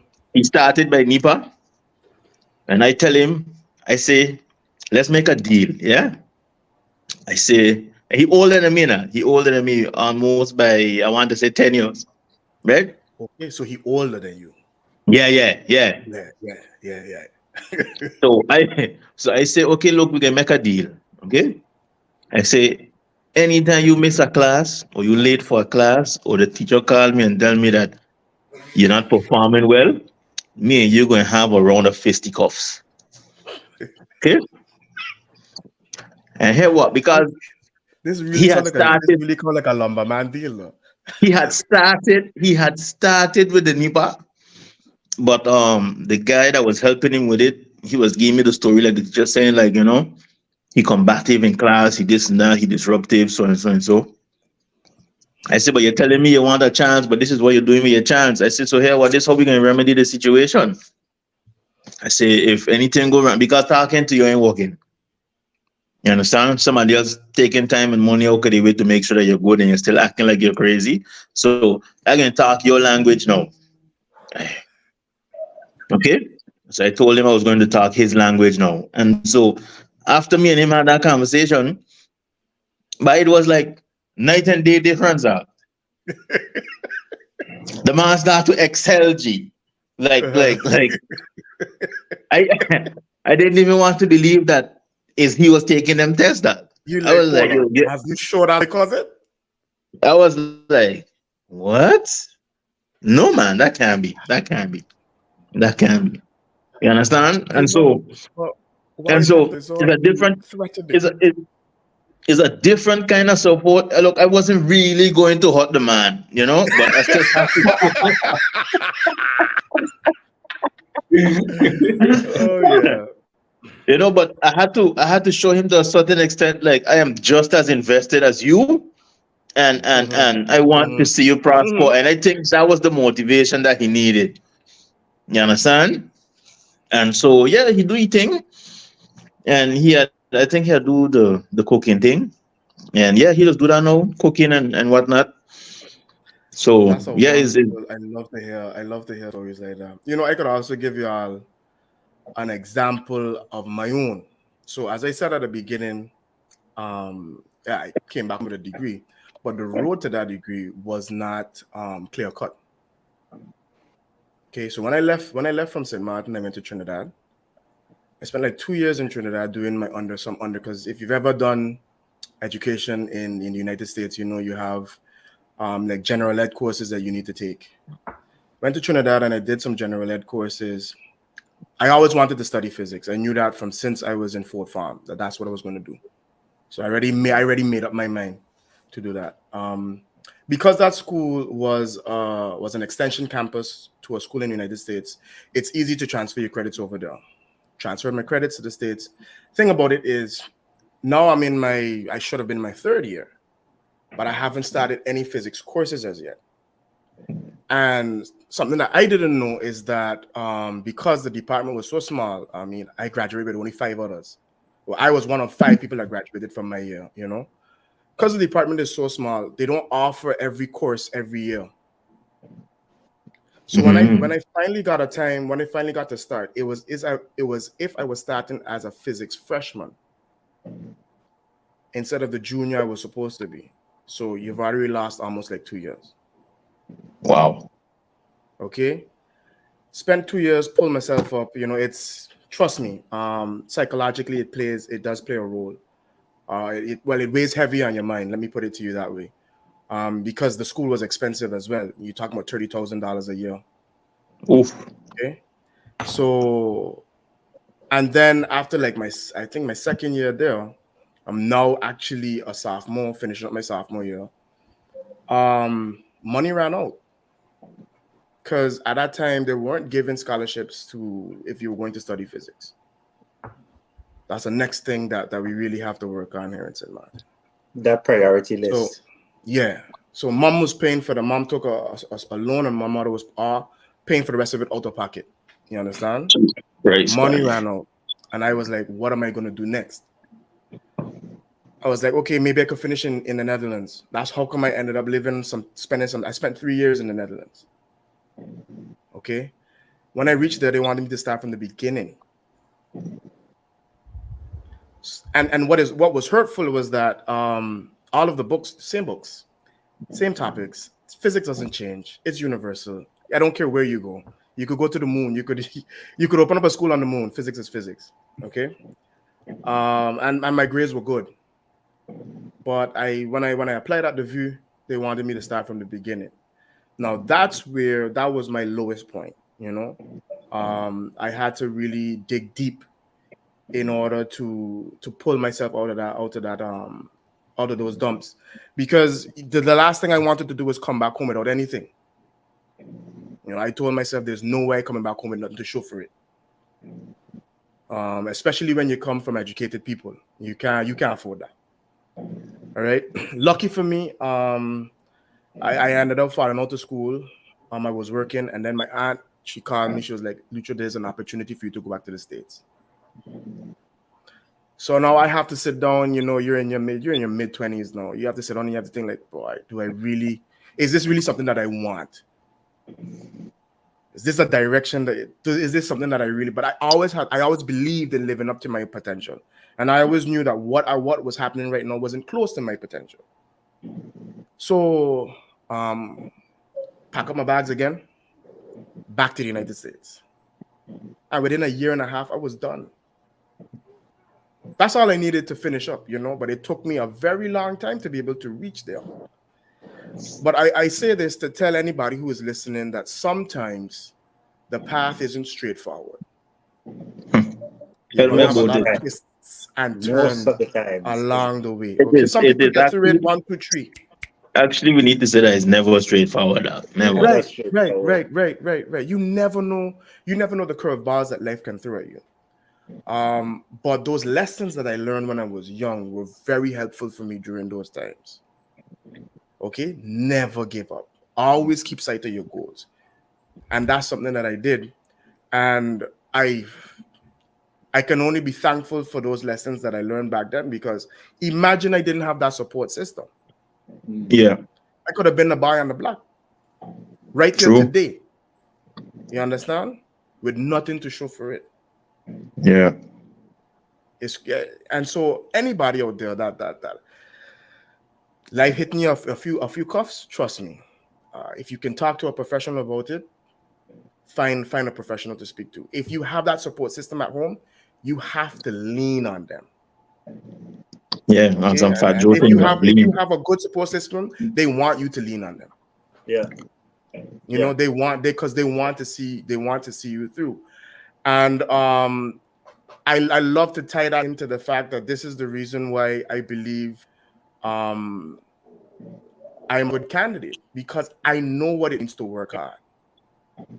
I know what it means in the face of everything being against you, for you to put your best foot forward every day and do what you have to do. And that's something that we lacking in our leadership right now, man. Cause a lot of them just coming into this thing because of that paycheck. It's easy money for them. Sit down in Parliament, you don't do nothing, you play your PlayStation. You know, you didn't hear from me, but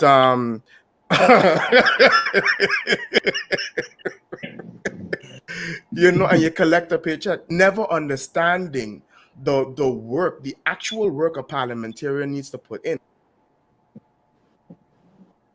You know, so that's my little 2 cents on what you were saying. I have a question. Mm-hmm. If we have somebody that's quite controversial online, I'm saying a lot of serious insinuations here. So I want to ask you two, now that you are fresh in this political election, How do y'all I feel ain't about fresh. This is my Olivier? second time, but yes. How I feel about Olivier? I leave Lucho take this one.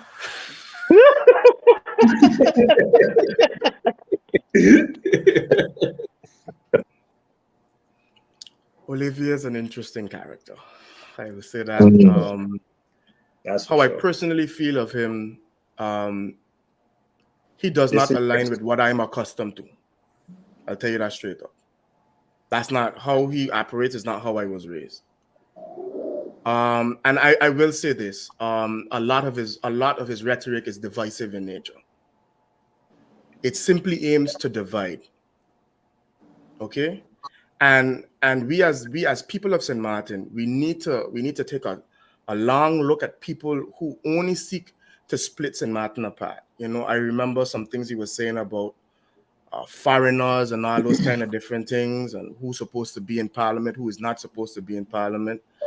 I don't mind if you want to shed light on perceived corruption, but I have a big problem with personal attacks. I have a massive problem with that because for me, that's just there's no room for that. If you want to argue the issues, if you want to argue the policies that we need to implement, that's fine. Keep it to politics. Everything else is unnecessary. And so that's my message to St. Martin. Be mindful of divisive rhetoric. Yeah. I think critical thinking is very important. And with all critical thinkers, you know, you have freedom of speech and you want to express yourself in an objective manner. But I think that if you're going to scrutinize parliament or the government, that's very good because we need that, right? And that's actually the job of a parliamentarian is to scrutinize the government.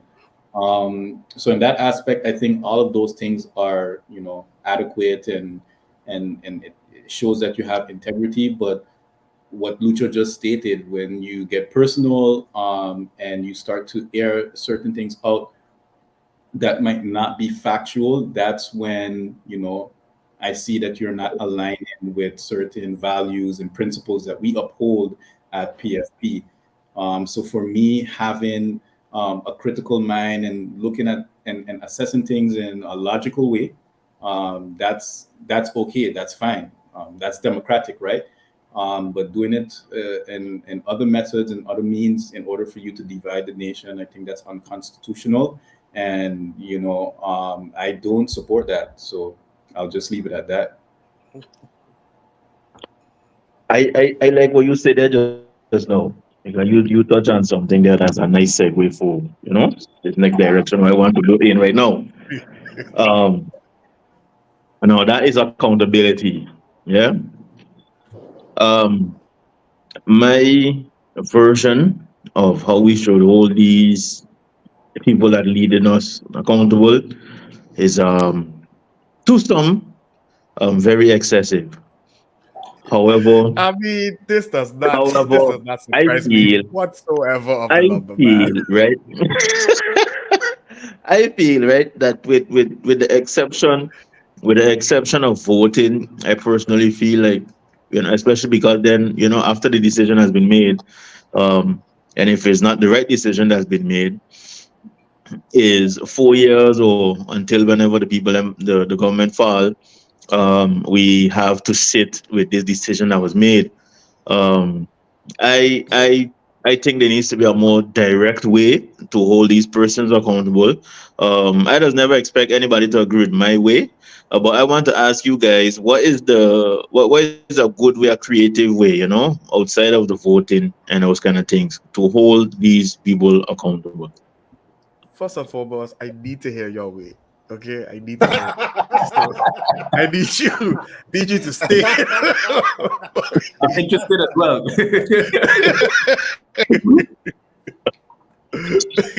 Okay. Since you're in states, right? Since you both of you in states, right? Look, in my opinion, these guys do what they just do because they not they have a big disconnect between the regular man's reality and their reality. And for me, a big way for us to hold them accountable is to bring them down to reality, you know, literally. You know, like I gotta catch you walking out Parliament building and stone you down. You know, like I gotta make life very I do difficult it. for you. No, look, because look, right? No. Think about it. Okay, we've complained. We've went to media outlets. Petitions were drafted. We even went to Holland. We do everything under the sun except for actually really punish these people for what they're doing now. Okay, Physical punishment. and and so yeah, you have to make. I want to sound radical, that, but they gotta fear for their life, G. Like you gotta be afraid. You gotta be afraid to treat your population how you treating us, dog. You gotta be afraid that we can run up in your house and take your kid bed in the middle of the night, dog. You gotta be afraid. Okay? You gotta do French right by me. Revolution all over again. You gotta do right by me because tis me what paying you now. You working for me now. Unfortunately, I can't fire you so easily. You check, unfortunately, but I could definitely make your life difficult because here what? No matter how dark them and them car tint, no matter how fast they think they can pass through, no matter who they think they know on the road, they man need to know that actions have consequences and they don't know that their actions because they don't feel the consequences. You hear me? I They agree. need to I feel agree these with that. consequences, dog. You understand? And so when I say these things, most people just be like, yeah, but that's crazy. That's this. Okay, so tell me what else that's worked. And then the conversation is good dead. Tell me that. Okay, so what you're talking about has happened throughout history, time and time again. You know, when you have a group of oppressed people, as I said, you could take a look at the French Revolution. Mhm. You know, that's the reason why it started. You know, with complete disregard for your people. And while I don't advocate for this type of punishment, you know, I don't think anybody. No. I cannot openly advocate for something like that. Absolutely not. No, come on. You can't just go there stoning people. The last time Man anybody was went stoning people straight. was in The man the went Bible. straight It was in political. the It's like, Bible. guys, I think I don't. As much as I don't advocate, But but but protesting is also something that you don't see too often here on St. Martin. Mhm. And of course, it is your right to be able to protest. You know, you'll have one group come out, everybody be cussing, blah, blah, blah, blah, blah. When somebody try to organize a rally or a protest, 3-man reach. Yeah, You know, people also afraid to voice their opinions in public. because you usually Um, punish for it. yes, precisely. There is that victimization there. I will say this though, while it is not an immediate solution to the problem. For me, everything links back to education. Let me give you guys an example, and I said this on the radio some time back. I lived in Barbados through the ages of I think it was 6 and 9, and I think it was in 1994 Barbados had a snap election, right? I still remember some of the political songs from back then. We're talking about 7, 8 years old. But what I remember most is that during that period of that election period in our civics class, because you have civics class, okay, you need to learn about your country, you need to learn about your method of government. They made us find newspaper clippings, right, of the different issues that Barbados had at that time, and how the different parties were looking to solve those issues. It means that you're making your children aware of their country from a young age. That is how you build an informed electorate. Okay, I'm a stick with Barbados because I mean they've been doing something right over the past few years. Um, the government that is in place right now is in their second term. The first time that they got in, it was with an overwhelming defeat to the incumbent party. Okay, the Barbados Labour Party, who is in power now, holds every seat in parliament. Wow.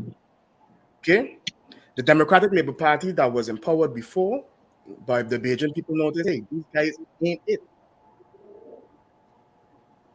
And they unilaterally, they turned their backs on them, and everyone voted for the Barbados Labour Party. They had to appoint an opposition because by law you have to have an opposition.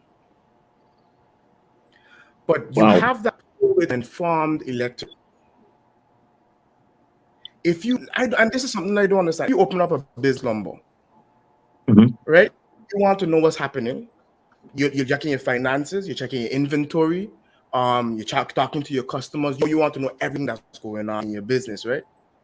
Yeah. Us as St. Martiners don't want to know what's going on in your country, in our country. We have to understand our country. We have to understand what the problems are. You have to be able to ask a future parliamentarian questions, not just, yo, you got Johnny cake for me? Your fridge, you got you know, those are not tough questions. Those are what we title solutions. In Barbados, you could go on a bus right now. You'll have bankers, you'll have fishermen, you'll have parliamentarians, teachers. All of them can argue the issues of the country. When you have an electorate like that, an informed electorate like that, they can enact change from their seats. They can enact change from the polls. The problem with St. Martin is we don't have that. And one thing I believe that we need to work on is civics from primary school come right up. Our students need to know. People don't even know what parliament is. People think, okay, yeah, we're voting for you. Okay, you can become a minister. You can do. No, this is a parliament. This is parliamentary elections. We are the co-legislators. People don't understand that. You know, what is the role of parliament? What is the role of government to its people? How can you hold somebody accountable when you don't know what a job description is? Yeah. So that's my way of going at it without rocks, okay? Without rocks.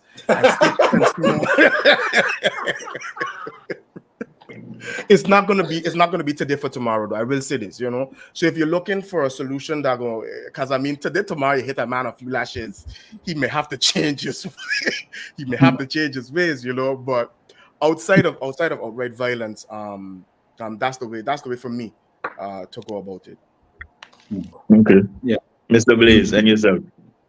Man, Ucho, well said. You know, everything I agree with. I am a guy that likes radical opinions. Sometimes I do think we do need those radical approaches. But one thing, don't forget, Nelly half Haitian, you know. That revolution, you know. They didn't play with them fellas. A lot of people in St. Martin. A lot of people in St. Martin don't understand how the Haitian people, what the Haitian people have done for Black people on this side of the world. They do not understand. If it wasn't for them, we'd still be in trouble. We'd still be in chains. Still be in chains. Fellow who you see cutting your grass outside there, okay? They come from what has caused us to be here where we are right now. Okay? I just wanted to put that out there. You continue, Nelly. Thank you for that history lesson. I do think that is very important that is also taught in the curriculum, so that knows how freedom started in this hemisphere. But we do have a motion of no confidence that we can enact in Parliament whenever we see that someone is not upholding the job that they're supposed to do for our society. So that's something that we can also enact whenever we're in Parliament, when we see that individuals are not doing their jobs. However, you know, sometimes it doesn't work, that some people get saved. But other than that, I think two basic ideas that I wanted to throw out there, and I discussed this with the party leader as well, is term limits. We have individuals that have been in government, in Parliament since I was a kid, since 1991. I was born in 1991. Since Jesus first put on sandals to walk the desert.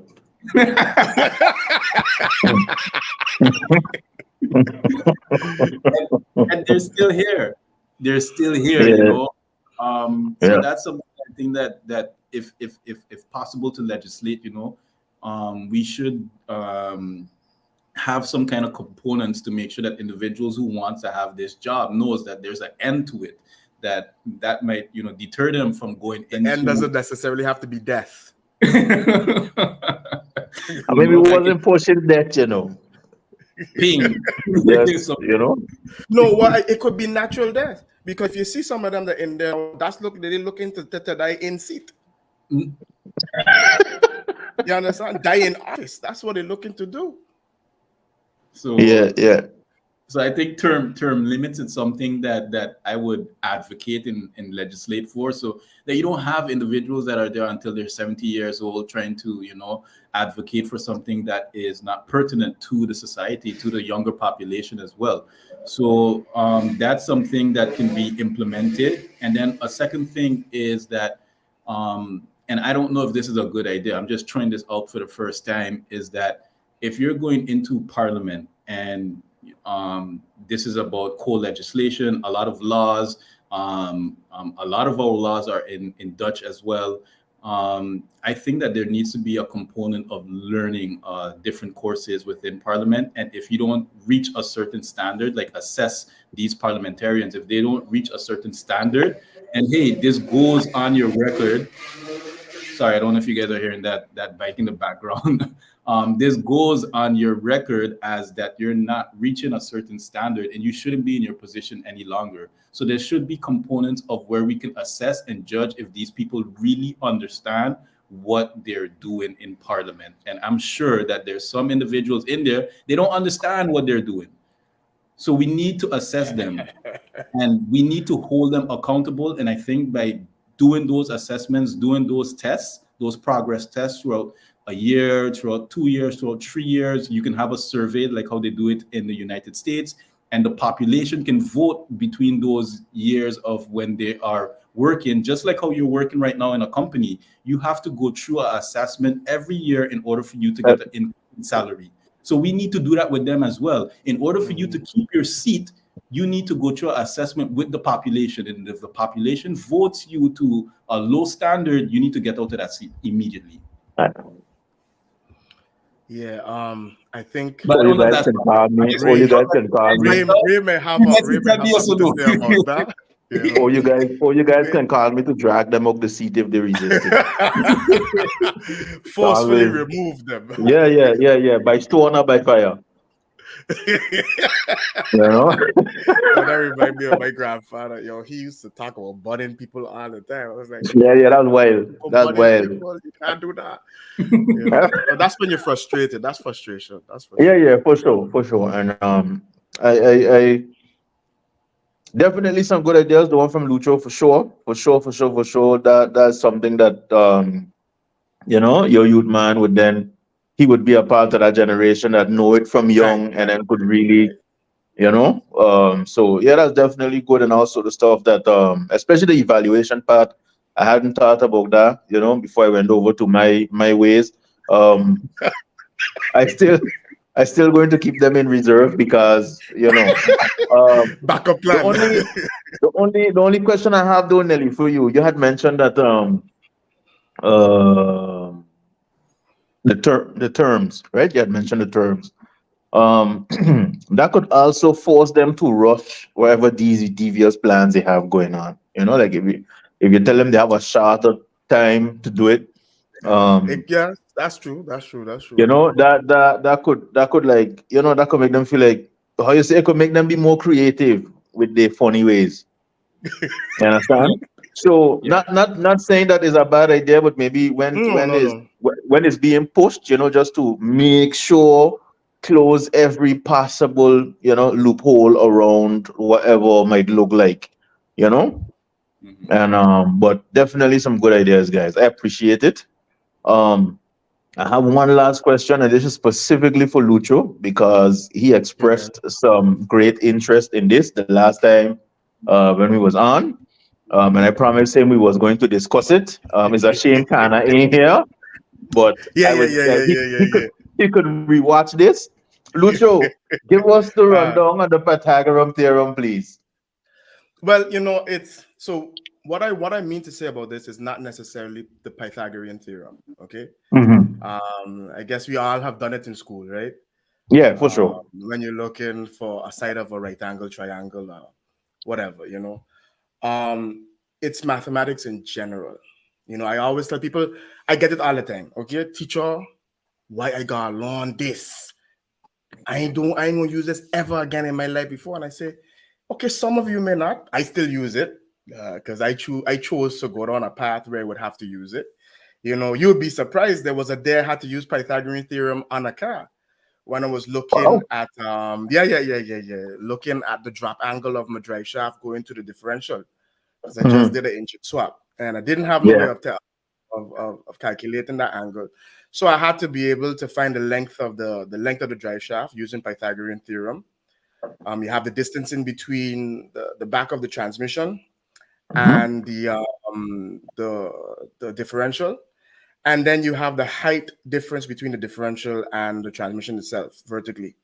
From there, I could give you an average of what the length of the drive shaft is supposed to be and the angle, of course, of that. So there is where I've used it in my for drag racing. But science and mathematics, they teach you a way of solving problems. That's what I really want to get at. It's methodical. Okay, it tells you to sit back, look at the problem, see how to approach the problem, and apply what you know. Now, you use these problem-solving skills every single day. Sit back, observe, take out the information that you need from a problem, and then apply what you know to be able to solve the problem. That's what things like mathematics and physics teach you. Problem-solving skills. And that's why it's important. Even though you don't think that you are going to ever use Pythagorean theorem, you're never going to use calculus or any of those subjects ever again. The way it changes the way your mind thinks, and that stays with forever.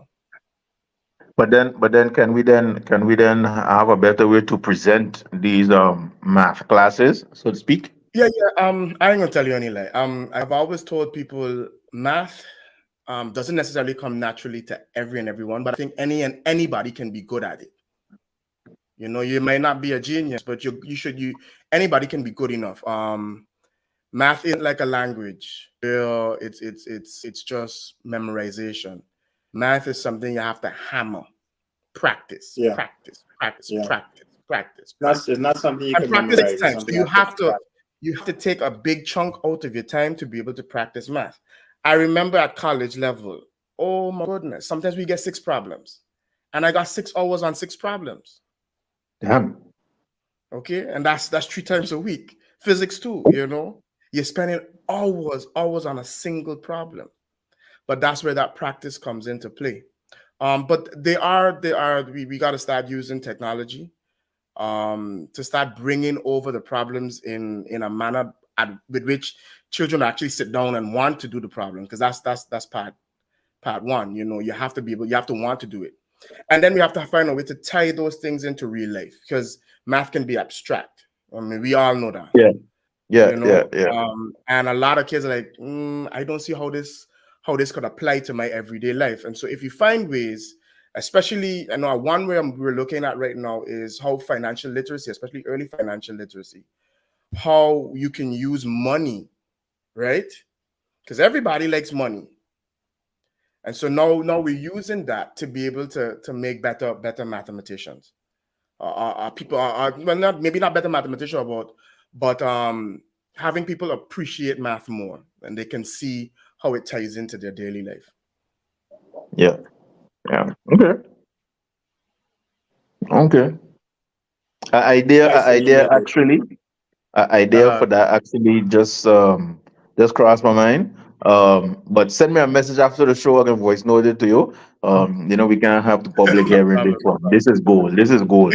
So just hit me there. But yeah, I think okay, I understand what you mean now, yeah. With with the problem solving and everything like that. I think maybe just how they bring it forward, that is you know, People tend to push it away, you challenging. know. Yeah. Okay, if we can't relate to the problem, we don't want to solve the problem. Precisely. Yeah. Precisely. No, but it's true. Look, and that is across the board. You know, if they got shit water running down in front sign of house, you know, for the most part, me don't care. Why gotta be my house? But when it reach further down the road and it passing Yeah. in front of my house, Then you're like, now I Jesus. vex. I vex Yeah. now. You understand? You know? Now, yes, we're going up the road to see who's the culprit. You understand what I mean? So Be silo self, you know. It could be silo self. so Yeah, because I the first victim. I the first victim. Don't come at me.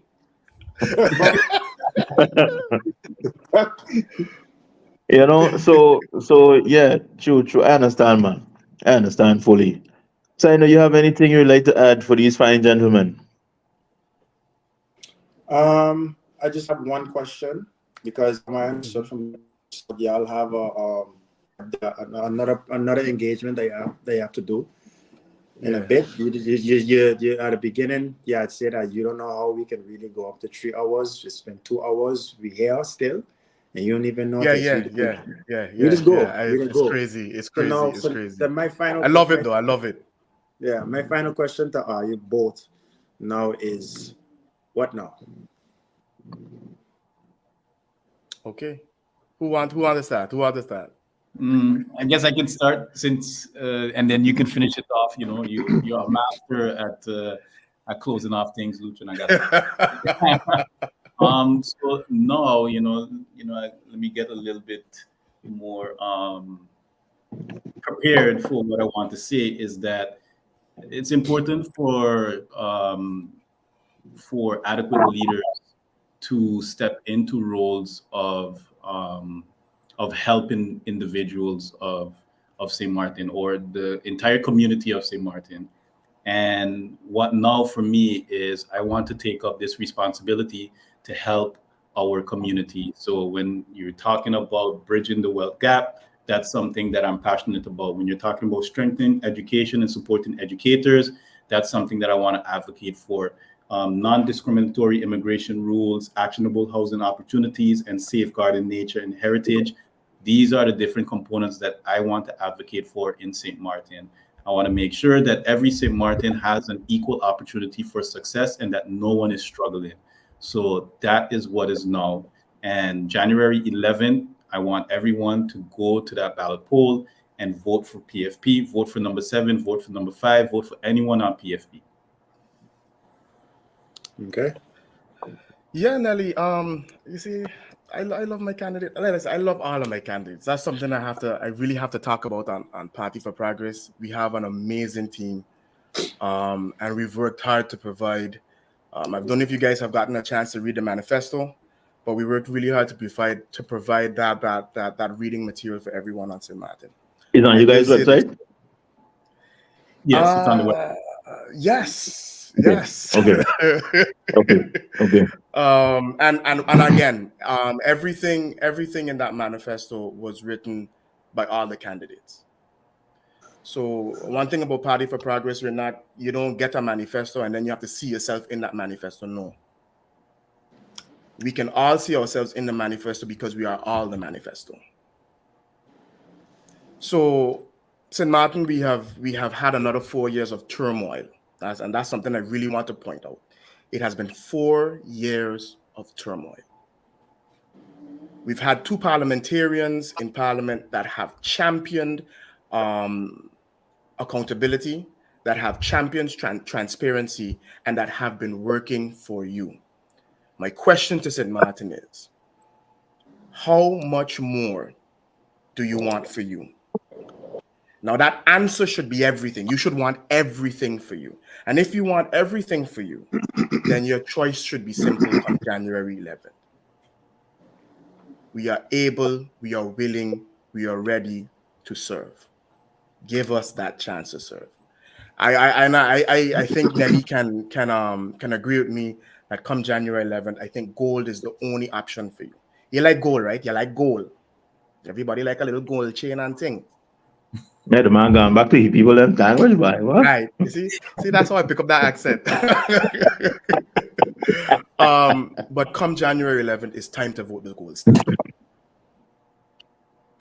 You have given us an Speaking of opportunity, accent. and we did not squander it, huh? You want me to stick in that accent? Okay, have no worries. No. I want to know because I literally asked what the what now question, and initially that was the final question. But I literally make a header here, right? Let me see where you go. That Bayesian accent, right? That wasn't Bajan. That was Trinidadian. That was Trini. That was Trini. And get me in trouble, right? Don't get me in trouble. You say accent. You say you was in Barbados for a while. Okay. I went to a volleyball tournament in Antigua.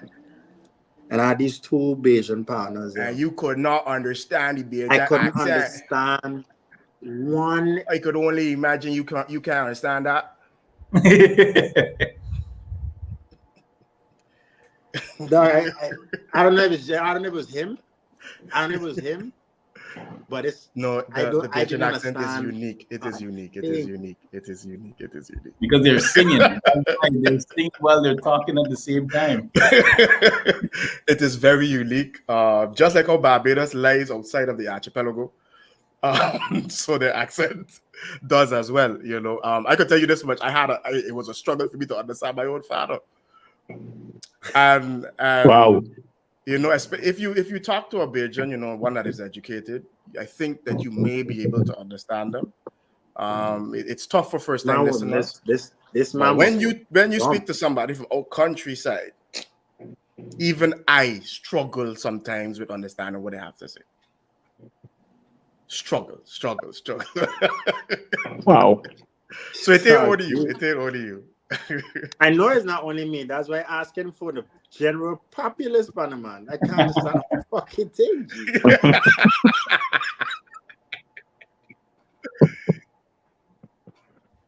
Oh, all right.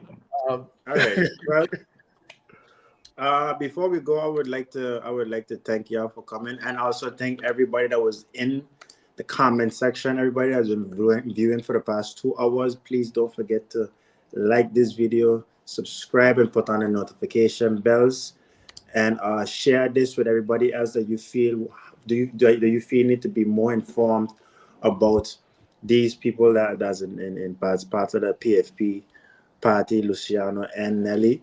See what they're saying. See if you feel like they should be the ones to represent your country. And if you feel so, vote for them. If you don't, that's okay. But that's your democratic right. That's your democratic right. Don't vote for nobody. I want me to hold accountable. Right. Okay, that's the slogan. Do not vote for somebody, right? If I have to go and hold them accountable. Okay. You can hold me accountable every day of the week. You know that too, Lumber. Well, yeah, for sure. But I know where to find you. I know where to find Nelly too. So you know, all is well. Yeah. All right. So with that being said, thank everybody for joining. Y'all could have been anywhere in the world doing anything. Y'all choose to be here with us for the past 2 hours, whether it was educational or the fuckery that we was talking. Y'all choose to stick around regardless. Shout out to the Party for Progress handle on YouTube. You've been very present for the past couple of podcast episodes. Really shout out to you. Yes. Nelly, Luciano, thank you. Thanks, man. Thank you. Wonderful to be here. And good luck on your endeavor during political elections. Thanks, man. Thank you. Lumber, we catch up. Hey, you don't know. Big up for yourself. I appreciate that being present. Don't forget to me that thing. Don't forget to say that. I'm going to voice note you there right away. You know, so we. All right, first, I'm going to salute you, Nelly. Peace. For sure. Luciano, deuces. Yeah, I'll enjoy the rest of the day, man. Likewise, brother. Brother, man. What go on? It was a good episode. So, yeah. It was solid, man. It was solid. All right, so we're going to see You're gonna see all the viewers next week. Next week. The next couple of weeks. Week after next. Yeah. Week after next Yeah. Sunday. Okay. So we're getting a Sunday break now finally in between. Yeah. Hold on. Today is the 10th. Mhm. That means 2 weeks from now is Christmas Eve. Christmas Eve, we're going to do something then, or we're going to make this one then the last for the year? I don't want this to be the last of the year, to be honest. Because after Christmas Eve is New Year's Eve, you know. Yeah, I know. Well, yeah, we're gonna see people. You're gonna let that you know. You're going to know for sure. See you next time. What is next week, the week after that, next year. But Yeah. I think we'll be here in the next And couple of weeks. please make it our business to let us know, whether it be us personally or on the DWTF page. If you want to be a part of and looking forward to the meetup what the man them going to do next year. Voice our opinions, why you think it's good ideas, and yeah, we're working on it. Also, if y'all want to be part of the conversation, don't be afraid to DM us individually or on the Drinks with the Fellas page. I'm going to send you the link so y'all could be part of the conversation and actually talk to us instead of just being inside the comment section, typing away. You understand? Yeah. So just let us know. Don't be afraid. With humans too. You don't be afraid, but and at your own risk. Check. All right. So with that being said, see you next time. Deuces.